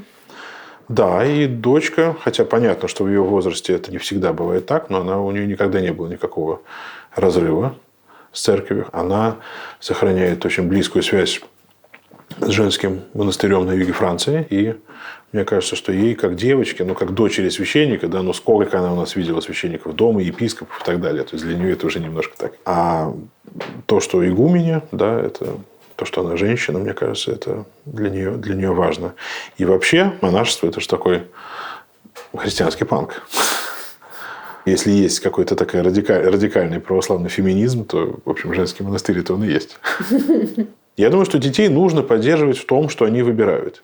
Если это не людоедство, они же живут не для того, чтобы нас осчастливить, а живут для того, чтобы свою жизнь прожить. Поэтому в этом надо помогать и поддерживать, насколько это возможно.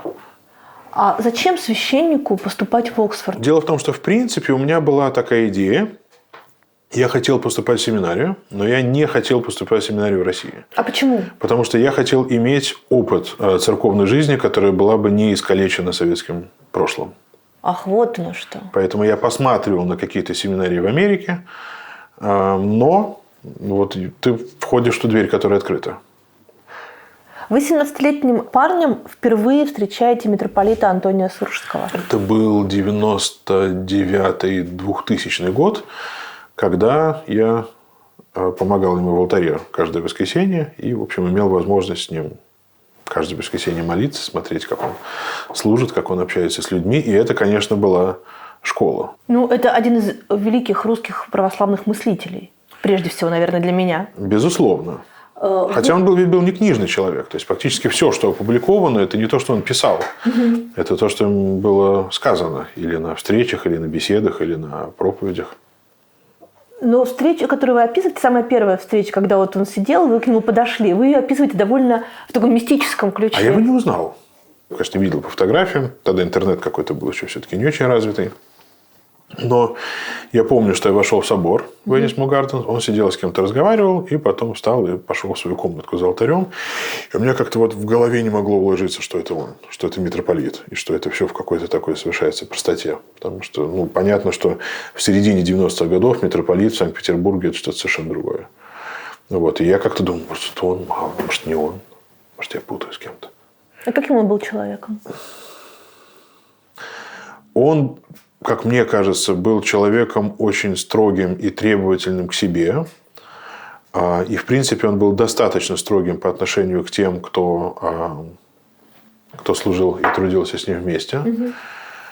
Он был человеком очень внимательным в молитве. Меня, конечно, поразило, когда он совершал богослужение, особенно когда он совершал литургию, когда он произносил слово «ты», это никогда не было просто местоимение второго рода единственного числа. Это было совершенно, абсолютно реальное присутствие. Я не видел в нем никакой театральности, там, конечно, не было никакой помпы. Это было всегда очень интенсивное переживание, которое происходило внутри него самого прежде всего, и которое затем он уже выражал в тех словах, которые он обращал к людям. И, конечно, если ты слушал проповеди владыки Антония живьем, то это ставит уже достаточно высокую планку, когда ты должен проповедовать сам.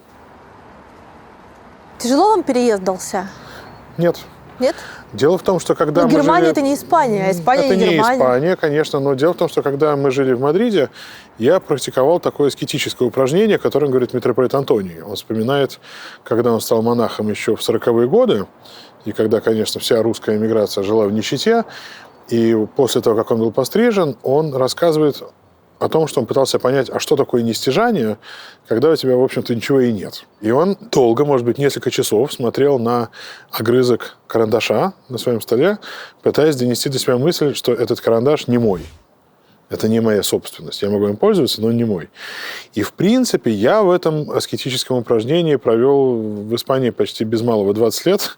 И, видимо, это сработало. Я думаю о людях, которые остались, но у меня нет никакой совершенно привязанности к месту. И я понимаю, что храм, который был построен, и росписи которого, кстати, мы закончили буквально за несколько месяцев до моего отъезда, что, в общем, миссия завершена. Кто придумал, что это будет храм Марии Магдалины? Дело в том, что когда был основан приход, он был основан в честь Рождества Христова, и думали, что церковная жизнь Русской Православной Церкви в Мадриде начинается с нуля. Я немножко начал этим вопросом заниматься и выяснил, что до нас было 3 православные прихода русской традиции. С середины XVIII века существовала посольская церковь в честь Марии Магдалины. И когда мы узнали всю эту историю, мы попросили патриарха о том, чтобы, когда будет построен храм, чтобы он назывался в честь Марии Магдалины, чтобы мы восстановили нашу преемственность с тем храмом. И дело в том, что когда он был закрыт, еще в конце XIX века, до революции, то все иконы, все, что было отправлено в Аргентину. В Буэнос-Айресе через некоторое время была построена церковь Троицкая, которая до нынешнего времени существует, где были установлены эти иконы из Мадрида, а затем был установлен еще до революции трудами отца Константина из Ростова фарфоровый иконостас, а эти иконы были переданы в небольшую общину в городе Росарио. Это родина футболиста Месси и Че Гевары, в частности. Это храм, который сейчас находится в юрисдикции Антиохийского патриархата, то есть это православная арабская традиция. Мы нашли там эти иконы, и они сами не знали вообще, откуда они, что они значат, и почему на них надписи на славянском. И мы попросили, чтобы икона Марии Магдалины вернулась в Мадрид, и она вернулась еще до того, как мы начали строить храм, и когда мы уже его освящали, мы освящали в честь Марии Магдалины. Почему Мария Магдалина важна? Не знаю, человек, персонаж, герой. Здесь начинается интересная история. Потому что в западной живописи очень часто мы встречаем сюжет, который называется «Кающаяся Магдалина». Ну да. Вопрос. А в чем Мария Магдалина должна каяться? Потому что то, что мы знаем о ней из Евангелия, мы знаем, что она была ученицей Спасителя, мы знаем, что она была у креста, и что она была среди тех женщин, которые подошли к гробу, и мы знаем из Евангелия, что Господь из нее изгнал 7 бесов. Но вопрос, собственно говоря, а в чем ей каяться? И откуда взялся этот сюжет?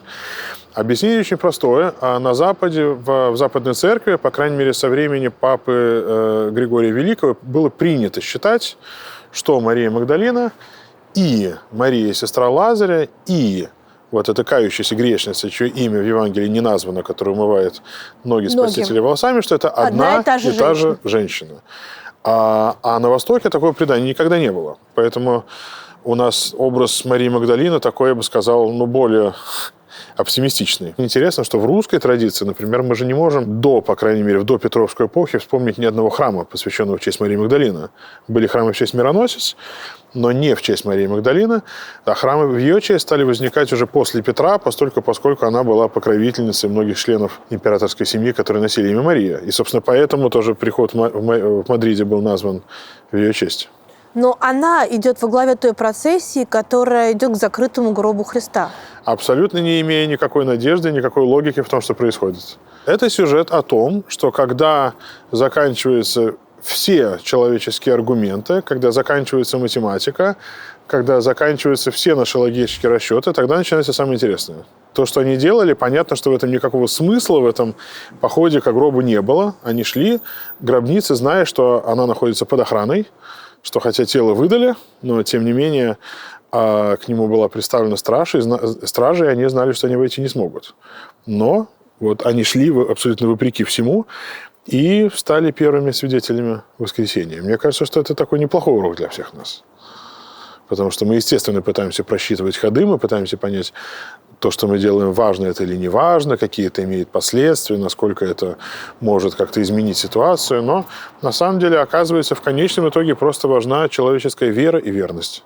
И потом все двери открываются. Просто надо, бывает, немножко подождать. И надо пройти через вот эту ночь, через которую прошли они, через мрак, через отчаяние, через безысходность, когда кажется, что все, вся история закончилась, да, все ученики разбежались, и больше ждать абсолютно нечего. Вот, потому что все надежды рухнули. А оказывается, все только начинается. Верите в чудодейственные иконы? Я верю в то, что чудо совершается, но оно совершается по вере человека.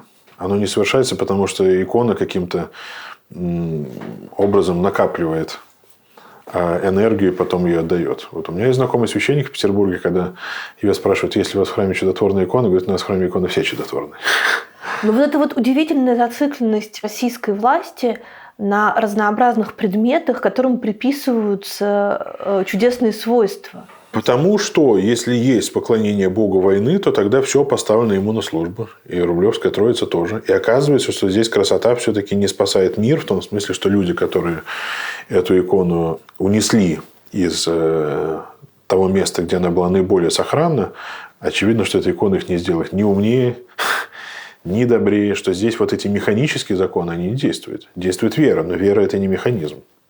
А что? Но надо понимать, что христианство это свобода Бога и свобода человека. А магическое мировоззрение его отрицает. Но дело в том, что в принципе основная характеристика постсоветского мировоззрения, по крайней мере старшего поколения, это, конечно, синкретизм. То есть это способность людей совмещать самые несовместимые элементы в своем мировоззрении. Можно быть православным, можно быть коммунистом, можно погружаться в астрологию, карты Таро, в кабалу, в шаманизм. То есть, в общем, такая всеядность. А о чем это говорит? Это говорит о том, что то, что мы называли церковным возрождением, безусловно, принесло какие-то свои плоды. Я бы не стал совсем обесценивать те изменения, которые происходили, но оказалось, что они прошли очень сильно по поверхности. Вот, а святое место пусто не бывает. И поэтому то, что мы имеем сейчас, это все-таки даже хуже, чем магическое мировоззрение. Это все-таки культ смерти, культ жертвы. Это то, что Михаил Эпштейн называет тонатализацией. И вот один мой одноклассник вот из этой самой школы петербургской, он написал мне как-то письмо, где я говорил про бессмертный полк, что вот это такая первобытная хтоническая религиозность с почитанием предков как богов, фактически, которая вначале пыталась вытеснить христианство, а потом советский коммунизм, вот это внезапно просто, знаете, прорвалось в совершенно неожиданном месте. Вот. Но этот культ смерти – такая серьезная штука. Смотрите, вот в Евангелии, например, бесноватый человек, которого бросает то в огонь, то в воду. Да? Почему бросает в огонь и в воду? В огне человек может сгореть, а в воде утонуть. То есть Евангелие в этом смысле, оно говорит в каком-то смысле о том же самом, о чем говорил психоанализ 20 века, о том, что в человеке есть такие два главные стремления. Да? К жизни, то, что называл эросом Фрейд, и что не ограничивается совершенно половым тяготением, и к смерти. И сейчас вот это тяготение к смерти, оно вышло на первый план. Есть такое видео в Ютубе, где дети в военной форме поют песню «На земле что-то был бы мир, но если главный командир позовет в последний бой, дядя Вова, мы с тобой». То есть очень важно, что этот бой не просто бой, он именно последний. За ним уже ничего не будет. Детей учат не жить, детей учат умирать. И это довольно опасная штука. Потому что мне некоторое время назад попалась статья одного исследователя, где он, изучая Германию 30-40-х годов, он говорит, что элита немецкая настолько усердно транслировала культ жертвы и смерти на войне, что в конечном итоге она сама поверила в том, что она транслировала, и запрограммировала конец собственной страны. Как оказалось так, что тогда с Германией случилось то, что случилось? Ну вот, по крайней мере, ответ Стархарта в этой книге «Мобилизованная нация», хотя вообще по-английски называется «The German War», он очень простой. То есть он задает вопрос, почему немцы даже тогда, когда дела уже шли совсем плохо, даже в конце войны, у них не было разочарования. То есть они оставались все-таки предельно мобилизованными. И, в общем-то, верили в то, что им говорит пропаганда. Вот. Насколько я понимаю его аргумент, заключается он в довольно простой вещи. У человека есть базовая потребность в чувстве безопасности. Поэтому, если человеку внушить в том, что он в опасности, с одной стороны, а с другой стороны предложить этому человеку защиту, то оказывается, что для очень многих людей это оказывается убедительным. И, собственно говоря, с чего начиналась Вторая мировая война? В том, что людей смогли убедить в том, что, во-первых, Германия защищает своих, то есть судейских немцев Польши. А во-вторых, то, что весь мир против них, что все их хотят растоптать, уничтожить. Если они не начнут первыми, то, значит, начнут другие. И поэтому уже в 1944 году, или в 1945, когда уже дела шли уже из рук вон плохо, то люди говорили, ну, смотрите, они же все ненавидят нас, немцев. Они все хотят нас уничтожить, растоптать. Ну, вы знаете, мне в этом смысле близка скорее точка зрения Зебальда, который в естественной истории разрушений по этому же вопросу пишет про 42, 43, 44 год о том, что людям настолько запретно было думать про себя, в том смысле, что в основном нация это понимала, насколько она виновата и сколько горя и несчастья она приносит по всему миру, что было проще думать о том, как дела на Сталинградском фронте и посылать туда носки теплые и свечки, чем думать о том, что наши города тоже бомбят, а мы знаем, что от бомбардировок союзников в Германии погибли 1 миллион человек. Да.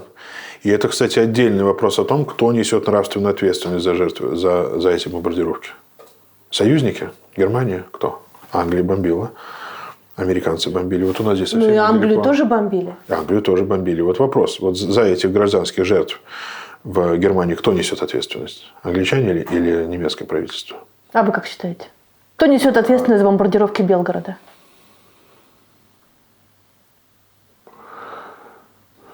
Я думаю, что... Это один и тот же вопрос? Это один и тот же вопрос. Я думаю, что, во-первых, нужно все-таки помнить, что в войне есть агрессоры и жертва. Это не одно и то же. Это не одно и то же. И не нужно ни в коем случае их приравнивать друг к другу.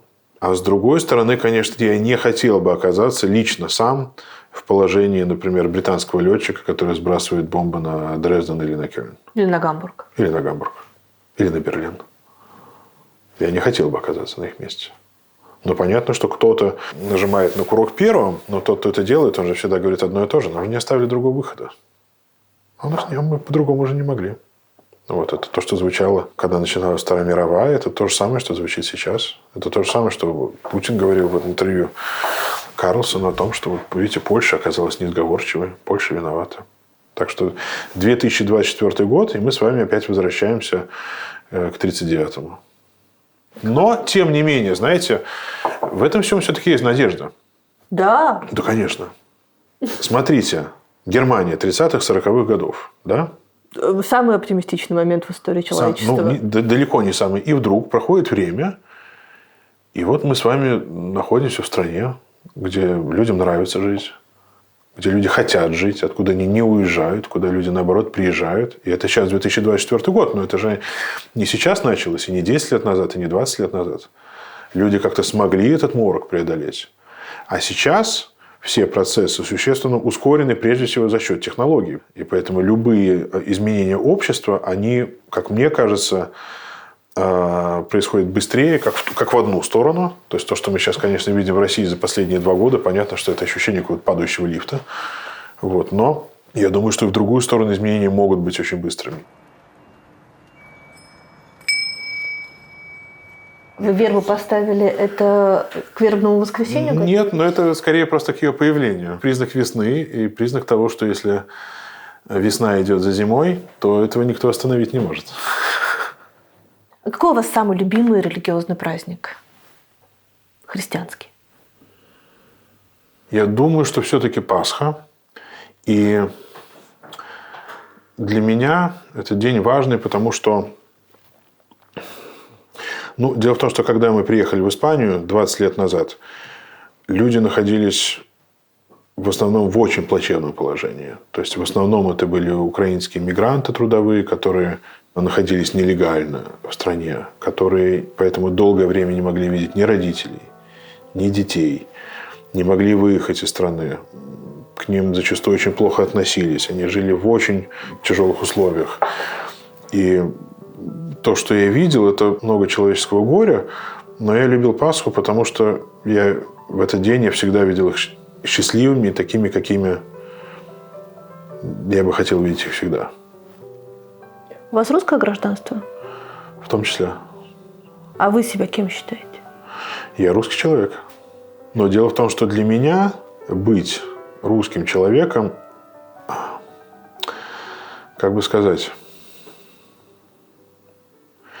я думаю, что все-таки это императив открытости всему, что есть. Это то, о чем писал Пушкин в «Маленьких трагедиях», когда он говорил и о Англии, и о Франции, и об Испании, как о чем-то своем. Это то, о чем говорил Достоевский тоже в пушкинской речи. Мне кажется, изоляция – это противоположность тому, что означает быть русским на самом деле. Я думаю, что действительно у нас есть способность к этой отзывчивости и способности воспринять все как свое, но при этом оставаться тем, кто мы есть. Нет? Меня фраза «воспринять все как свое» немного насторожила. Не в смысле русского мира, знаете. Вот да, это сейчас такие... Нет, не в этом смысле. Вот. В том смысле, что мы можем оказаться с вами где угодно и не воспринимать непременно другое как чужое. Вот в этом смысле. Это, мне кажется, совсем не сложно. А вы на какие деньги живете? Я живу на деньги, которые получаю сейчас стипендия от немецкой евангелической церкви на то, что называется постдок, поскольку докторат уже есть.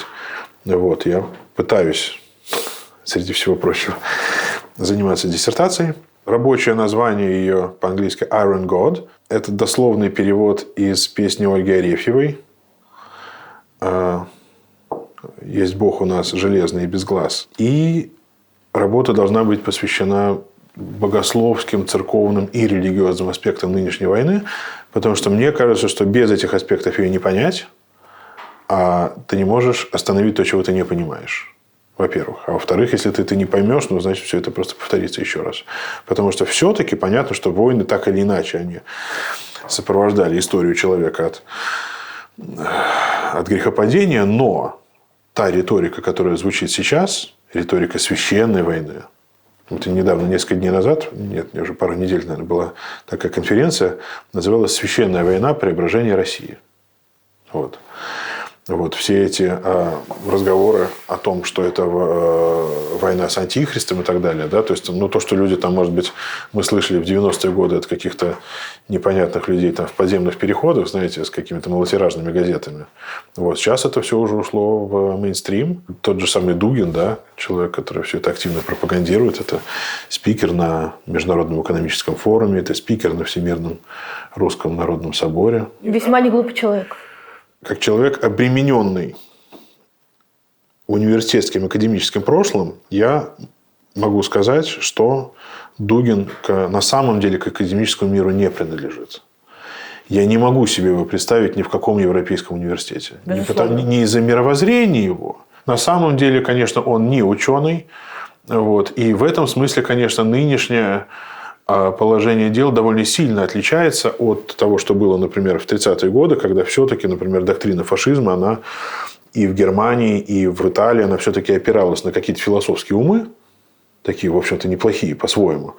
Вот. А то, что сейчас происходит, я вообще не понимаю, на кого это опирается. На Дугина и на Ткачева. А вы не знакомы лично? Нет, лично не знаком. Я думаю, что если воспринимать то, что он говорит, и как он говорит, и пишет, вот в свете такого понятия, как бредовое расстройство, я думаю, что это очень много объяснит. Это мое мнение. Могу ошибаться. Но это, по крайней мере, то, как пишу я. Дело в том, что когда я писал книжку о патриотизме, я обратил внимание на две публикации. Одна из них была одного американского ученого, Энтони Грегора, которая называется The Two Faces of Janus, два лица Януса, где он сравнивает разные диктатуры тоталитарные 20 века, так называемые правые, то есть фашизм, и так называемые левые, то есть коммунистические. И он, в частности, приходит к такому выводу, что фашизм и в Германии, и в Италии, и в Японии, он вырос из марксизма, и он считает, что любая так называемая левая диктатура в какой-то момент перерастает в фашизм, и тогда происходит, в общем-то, то же самое. То есть интернациональный дискурс меняется на национальный, звучит совершенно та же самая риторика по поводу нашего великого прошлого, нашего великого лидера и так далее, и так далее, и так далее. То есть он говорит об этом процессе как о неизбежном. Вот. Но, собственно говоря, Дугин сейчас он избегает открыто употреблять слово фашизм, но он его употреблял вполне открыто. То есть он писал о том, что Евангелие и Майн Кампф говорят об одном и том же. Он говорит о том, что говорил, по крайней мере, раньше. Я не видел никакой эволюции в мысли. Может быть, он стал более избирательным в терминах. О том, что вот такой настоящий фашизм, вот такой не розовый, а настоящий, вот он, наконец, все-таки появляется у нас, в России. Понятно, что, опять же, термин фашизм, он очень часто употребляется скорее как эмоциональная оценка. Но, тем не менее, я думаю, что есть какие-то объективные критерии. Какие критерии фашизма мы сейчас можем наблюдать в России? Я думаю, что я бы начал все-таки с классики. Я бы начал с доктрины фашизма Муссолини, где фашисты сами определяют, кто они такие. И мне кажется, что Муссолини дает несколько характеристик важных фашистского общества, фашистской диктатуры, потому что фашизм – это всегда диктатура. Это безусловный антилиберализм, то есть фашизм противопоставляет себя либеральному обществу. Это милитаризм, то есть по-настоящему фашистское государство может существовать или в состоянии подготовки к войне, или в состоянии войны. Это, мне кажется, тоже одна из самых важных характеристик. Это всегда сверхценность государства, которая достигается, естественно, обесцениванием личности и жизни человека. То есть человек вообще ценен только постольку, поскольку он вот в этой фасции, да, фашистской. Это, конечно, культ героической смерти. И мне кажется, что есть еще одна очень важная характеристика. И как раз именно поэтому, например, сталинское общество нельзя назвать фашистским. Фашистское государство верит в свою духовную природу. Потому что все-таки советское государство оно было атеистическим, и ни в какую духовную собственную природу оно не верило. А фашистское государство верит в собственную духовную природу. Вот как Дугин недавно писал, что... А вы его почитываете? Ну, я подписан на его телеграм-канал исключительно для академической цели. Вот, чтобы просто понимать, что происходит. И, как он говорит, государство – это шествие Бога в мире, человек растет во власти. Вот у него есть такие фразы. То есть, фактически государство самообожествляет себя. Это во многом объясняет то, почему, например, нынешнее российское общество, которое считает, что победа над фашизмом была главным событием его истории, почему для российской политической элиты самым востребованным мыслителем, философом, например, является Иван Ильин, который был безусловным почитателем и Муссолини, и немецкого национал-социализма. Ведущая роль в сращивании в России церкви и государства принадлежит патриарху Кириллу или все-таки это Алексей II сделал? Я думаю, что это инерция, по крайней мере, последних 1500 лет. Все, что происходило после императора Константина. Вспомните церковь Византии в синодальную эпоху, до синодальной эпохи.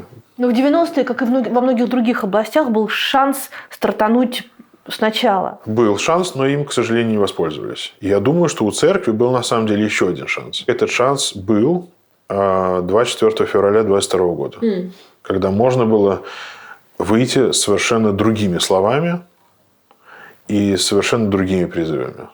Когда было подписано открытое письмо священников, которое появилось, кажется, 1 марта 22 года, оно появилось, собственно говоря, именно потому, что те люди, которые его подписывали, считали, что то, что там сказано в этом письме, все-таки это был призыв прежде всего к покаянию и к остановке боевых действий, должно быть сказано не ими.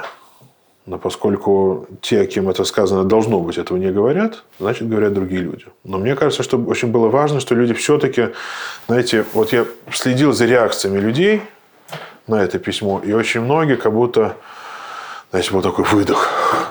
ну, хоть кто-то сказал. Ну, вот, наконец-то, ну, хоть хорошо, там, не патриарх, не синод, но хотя бы нет вот этого угнетающего молчания со стороны церкви. Тогда, конечно, это буквально была первая неделя войны, тогда не было еще этих безобразных законов там, по фейкам, дискредитациям и так далее. То есть люди все-таки еще себя чувствовали более свободными, и все-таки еще вообще никто не понимал, что происходит. Но мне кажется, что важно, что прозвучали какие-то другие голоса. А сколько священников, подписавших это письмо, поплатились за эту подпись положением, саном, приходом?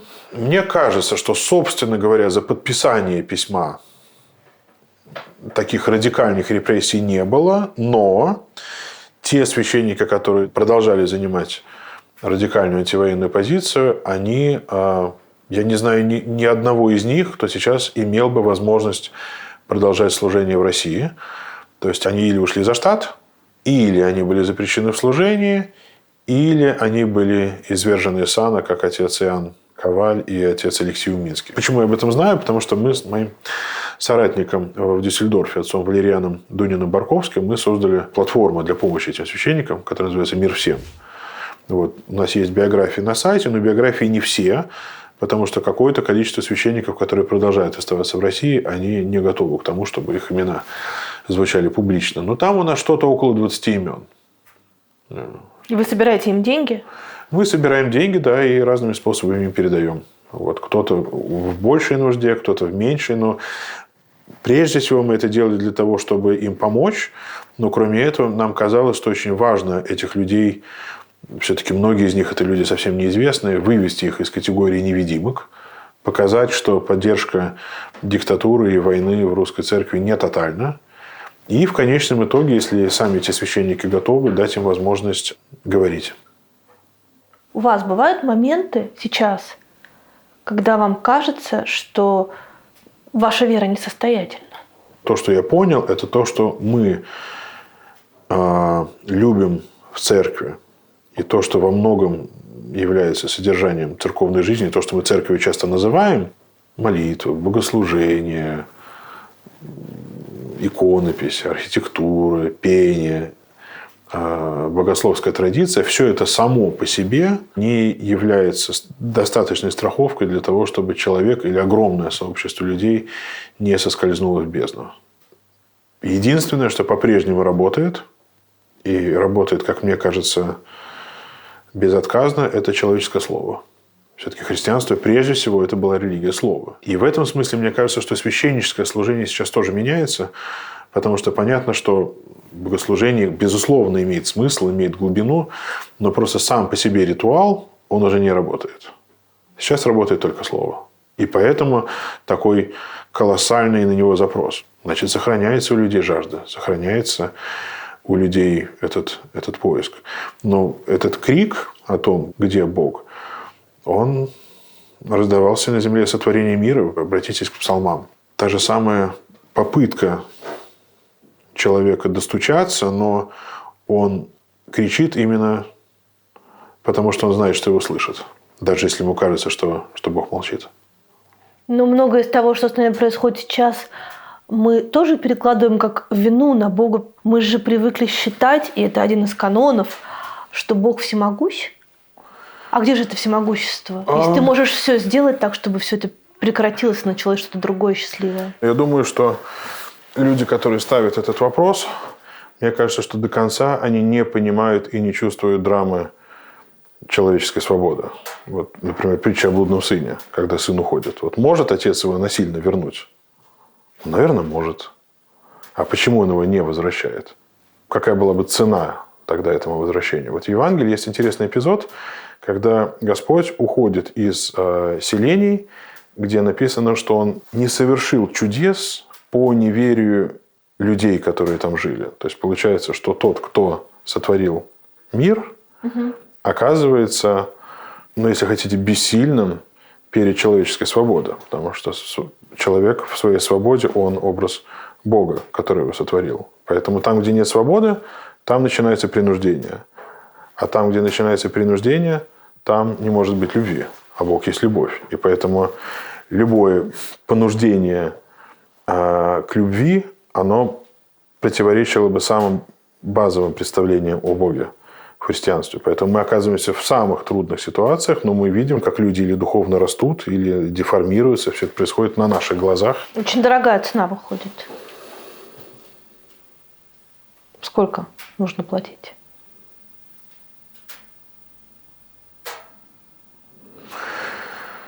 Но обесценивает человеческую жизнь не Бог. Обесценивает жизнь сам человек. И вопрос на самом деле не где Бог, а вопрос-то где люди.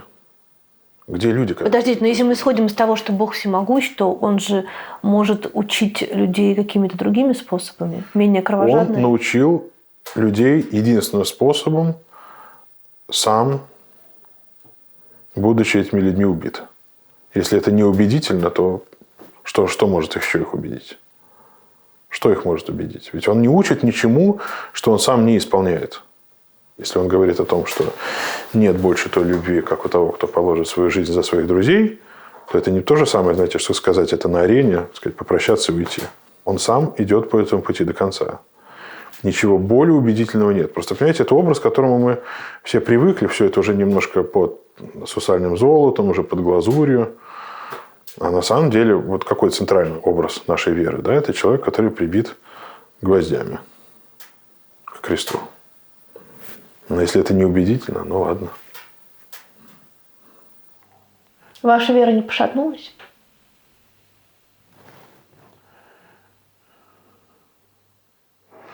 Нет, потому что вера – это опыт. То, что ты прожил и проживаешь, для тебя не может стать каким-то менее очевидным. Я как раз вижу вот этот огонь Святого Духа.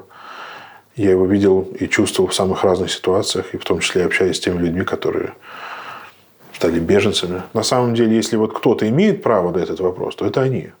Вот я, знаете, обращал внимание на то, что когда война началась, и многие люди из тех, кто оказался в эмиграции, говорили, вот как же так, как же праздновать Пасху, да, вообще какой может быть праздник сейчас, когда что праздновать. А у тех людей, которые в этот момент находились в Украине, в том числе в зоне опасности, у них вот этого вопроса не было. Вот, они понимали, что Бог проживает их жизнь и их страдания вместе с ними. Вот у них не было вопроса, праздновать Пасху в этом году или нет. Они праздновали. А как вы себе вот говорите, почему вы должны дальше продолжать верить, продолжать служить, продолжать проводить службы? Ну, мне не очень кажется правильным слово «должен». Для меня это, конечно, не дает каких-то словесных ответов. Но это погружает меня на какую-то достаточную глубину, когда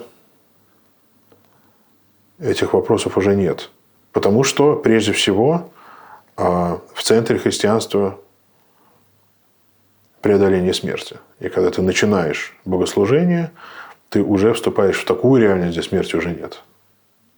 А что после смерти? Мне кажется, что то, что в Священном Писании, в Евангелии, в посланиях вообще ничего об этом не говорится, мне кажется, что это умышленное молчание, которое люди пытаются подменить какими-то своими представлениями о том, что там что-то куда-то летит, там на какой-то день там улетает и прилетает.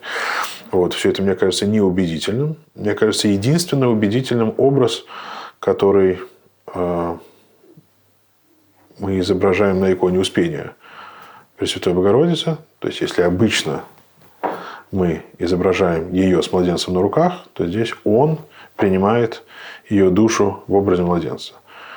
Что это означает? Это означает, что мы сейчас в попытках ответить на ваш вопрос очень похожи на эмбрионов, которые находятся внутри материнского тела и пытаются понять, а что с ними будет, когда они родятся. Вот есть такой, знаете, интересный образ. Ведь человек, когда рождается, и он плачет. Ну, мы не знаем, почему он плачет, но очевидно, что для него вот это комфортное существование внутри матери, которое было, оно закончилось. И думает он или не думает, но, видимо, ощущает все. Конец. А на самом деле все только начинается. Вот, поэтому для меня это единственный убедительный образ. И я не знаю никакого другого.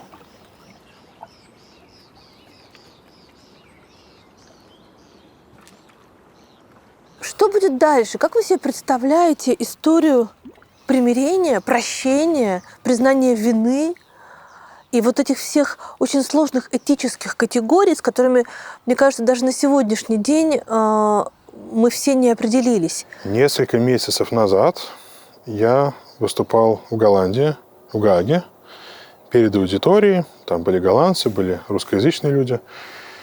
И в конце стала девушка русская, ну, видно, так она давно очень живет в Европе, в таком очень хорошем английском. Спросила: скажите, а как можно выжить сейчас, вот вообще будучи русским? И я немножко так оторопел от прямоты вопроса. И мне кажется, что я не сразу нашел правильные слова, но я сказал ей, что основное правило, как мне кажется сейчас, это не позволять никому, ни самому или самой себе чувствовать себя виновным в том, в чем ты не виновен. Вот это основное правило для меня звучит так. Кто это определяет? Дело в том, что когда люди говорят о вине, вы обратите внимание на очень простую вещь, что люди, которые о ней говорят, это те люди, которые сделали максимум того, чтобы это не случилось, и делают максимум для того, чтобы это остановить. Вот именно они как раз и говорят о вине. Те люди, которые реально сделали все, чтобы это случилось, и которые делают все, чтобы этот огонь горел еще выше, вот они никакого чувства вины не ощущают. Нельзя путать вину и чувство вины. Это разные вещи. Вот есть такая вещь, может быть, вы с ней сталкивались, если вы сталкивались с человеческим самоубийством. Вот когда происходит суицид, то тогда вокруг человека образуется такая черная дыра, и людям кажется, что они виноваты в том, что случилось, что они не досмотрели, что они не доглядели, что что-то было сделано неправильно. Это чувство вины, оно реальное. А реальной вины, скорее всего, нет, потому что сам человек находится обычно на этот момент в таком состоянии, что он не совершает суицид, потому что ему кто-то не сказал спасибо или здравствуйте, или не принес чай. Человек находится просто в принципиально другом состоянии, когда ему могут помочь уже только специалисты, и далеко не всегда могут помочь. Чувствуют ли эти люди вину? Чувствуют. Реальная ли эта вина в том, что случилось? Все-таки нет. И поэтому здесь мы оказываемся на самом деле в том же самом положении по отношению к тем людям, которые на наших глазах фактически совершают суицид, занимаются таким групповым самоуничтожением, и мы оказываемся вовлечены в вот это чувство вины, которое на самом деле является нашей эмоциональной реакцией. Что касается примирения, слушайте, ну есть же опыт. Вот смотрите, Испания и Франция, например, да, вот они воевали в Первую мировую. Но вот сейчас что? Время лечит, но то же самое можно сказать и Германии современной, куда мы приезжаем. Хотя, ведь я знаю людей, которые родились после войны Второй мировой, и они приезжают сейчас в Германию, и они говорят: слушайте, вот режет звучание языка. Вот у нас какая-то ассоциация, у нас воспоминание о чем-то, что произошло задолго до того, как мы родились. То есть понятно, что эта вещь очень долгоиграющая. Это то, о чем мы, те священники, которые подписывали антивоенное обращение 1 марта, предупреждали о том, что каждая неделя, каждый месяц войны – это будут дополнительные годы и десятилетия для того, чтобы эту рану залечить. Но здесь очень серьезные такие нравственные проблемы. Когда мы говорим о суде, когда мы говорим о прощении, кто должен прощать, кого должен прощать, кто вправе судить и кого он должен судить, и от чего имени он должен судить. Это такие вещи непростые. Я не говорю о том, что тема прощения не актуальна, я не говорю, что тема суда не актуальна. Нужен суд, безусловно. Вселенский или человеческий? Вселенский суд, он произойдет без нашего участия. Я думаю, что нужен, конечно, человеческий суд, хотя бы для чего нам дается время жизни человеческой? Все-таки для того, чтобы прийти в себя и пробудиться. И понятно, что пока, например, у человека есть иллюзия собственной бесконтрольной, неограниченной пожизненной власти, то покаяние для него будет являться очень малореальной перспективой. Но если человек окажется в других обстоятельствах, в которых он все-таки должен по земной справедливости оказаться за массовые преступления, которые он совершил, я думаю, что все-таки там есть какие-то шансы. Но я думаю, что человеку, по крайней мере, нужно дать эту возможность, в том числе и для того, чтобы предупредить других людей, которые захотят следовать его примеру. А такие люди есть всегда и в каждом поколении, как мы знаем. А почему Нюрнбергский процесс ничего никому не дал в этом смысле? Я думаю, что он дал как минимум тем людям, которые были осуждены. Все-таки. Я думаю, что наша проблема в том, что те люди, которые по-настоящему застали войну, то есть наши бабушки и дедушки, они умерли. Вот, потому что когда они с нами говорили про войну, то это всегда было одно и то же, что они всегда желали, чтобы мы это не увидели, чтобы это не повторилось. Вот. А те люди, которые пришли на их место, они настоящей войны, как правило, не видели. И на вот это видение человеческого опыта его сменило видение войны людей, которые знают по фильмам, по компьютерным играм, что это очень здорово, это очень круто, это очень романтично. Начинаются вот эти гимнастерки для младенцев и новорожденных. Вот эта романтизация войны, к сожалению, она приносит такие плоды свои горькие. Но, тем не менее, знаете, непрерывно судят людей в разных странах, судят за убийство, судят за насилие. Мы не можем сказать, что каждый суд, который совершается над убийцей, над насильником, он не имеет смысла, потому что завтра появится следующий. Мы не можем сказать, что мы должны просто прекратить эту судебную машину, просто потому что она неэффективна. А вы будете готовы простить? А вопрос, кто должен прощать и кто должен быть прощенным? Для меня этот вопрос не имеет смысла, потому что я не считаю себя жертвой. И я не в том положении, чтобы людей прощать или не прощать. Парадокс в том, что те люди, которые действительно имеют право на то, чтобы прощать или не прощать, все эти люди мертвы. Это люди, которые погибли, потому что у них отняли жизнь. Понимаете? То есть это только они могут? Я не могу от имени этих людей, находясь в благополучной стране, кому-то даровать прощение или не даровать. Вот это серьезный вопрос. Первый – это кто прощает, а второй – а кто должен быть прощенным? Это конкретные люди, которые давали приказы, которые участвовали в боевых действиях, или это все люди, у которых паспорт одного цвета, которые говорят на одном языке. Вот кто должен быть прощенным и кем? И от чего имени? Вот для меня это такой достаточно открытый вопрос. У вас есть на него ответ? Тот же самый вопрос, если мы говорим о суде. Кто имеет право судить и кто должен быть судим? Кого мы собираемся судить? Весь народ? Просто сам факт того, что человек считает себя русским, это уже делает его виноватым. Я в это тоже не очень верю. Понятно, что есть конкретные люди, которые отдавали конкретные приказы, и которые проходят по соответствующим статьям даже нынешнего нашего Уголовного кодекса, в котором есть отдельная статья «Развязывание агрессивной внешней войны», кроме всех остальных. Мне кто-то, кажется, из немцев сказал, что вот все эти разговоры о какой-то общей коллективной вине – это просто способ распылить вину на всех. И это способ в конечном итоге освободить от наказания тех людей, которые реально несут ответственность. Потому что мы все-таки очень привыкли жить вот в этих категориях. Вот если мы разговариваем с теми людьми, кто старше, они говорят, время было такое, да, вот мы ничего не могли сделать. Все отвечают за все, но при этом никто не отвечает ни за что. Мне кажется, здесь нужен какой-то более ясный подход. Мы в основном привыкли видеть представителей духовенства серьезными людьми, которым чуждо вообще все мирское. Откуда у вас такое представление? Так по телевизору показывают. Телевизор. Но вы не чужды ничему мирскому, вы радуетесь. Вы любите вкусную еду, у вас красивая жена, у вас 2 детей, замечательный дом. Где вы черпаете источник этой радости? И является ли радость постоянной спутницей христианства на самом деле? Или все-таки нужно скорбеть и ждать? Это легко и это сложно. Потому что есть заповедь «Всегда радуйтесь», которую мы слышим в храме в праздник входа Господня в Иерусалим. Но дело в том, что вот эти вещи, о которых христианство говорит и которым учит, о любви, о радости, они, с одной стороны, являются простыми и самыми естественными, да, потому что потребность человека в любви, она вложена не только в него, а вообще во весь сотворенный Богом мир. Но дело в том, что человек не может заставить себя любить. Человек не может заставить себя радоваться. Ты можешь заставить себя пойти в храм, соблюдать пост, еще что-то. Заставить себя радоваться невозможно, но этот призыв «всегда радуйтесь». Мне кажется, что если человек пытается откликнуться на Божий зов не просто какими-то отдельными своими поступками, а вообще тем, кем он есть, мне кажется, что это все приходит совершенно естественно. Ну, вы радуетесь? Я радуюсь. Я радуюсь жизни.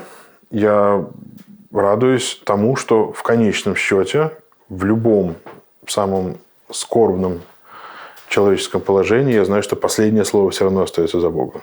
И что зло уже побеждено.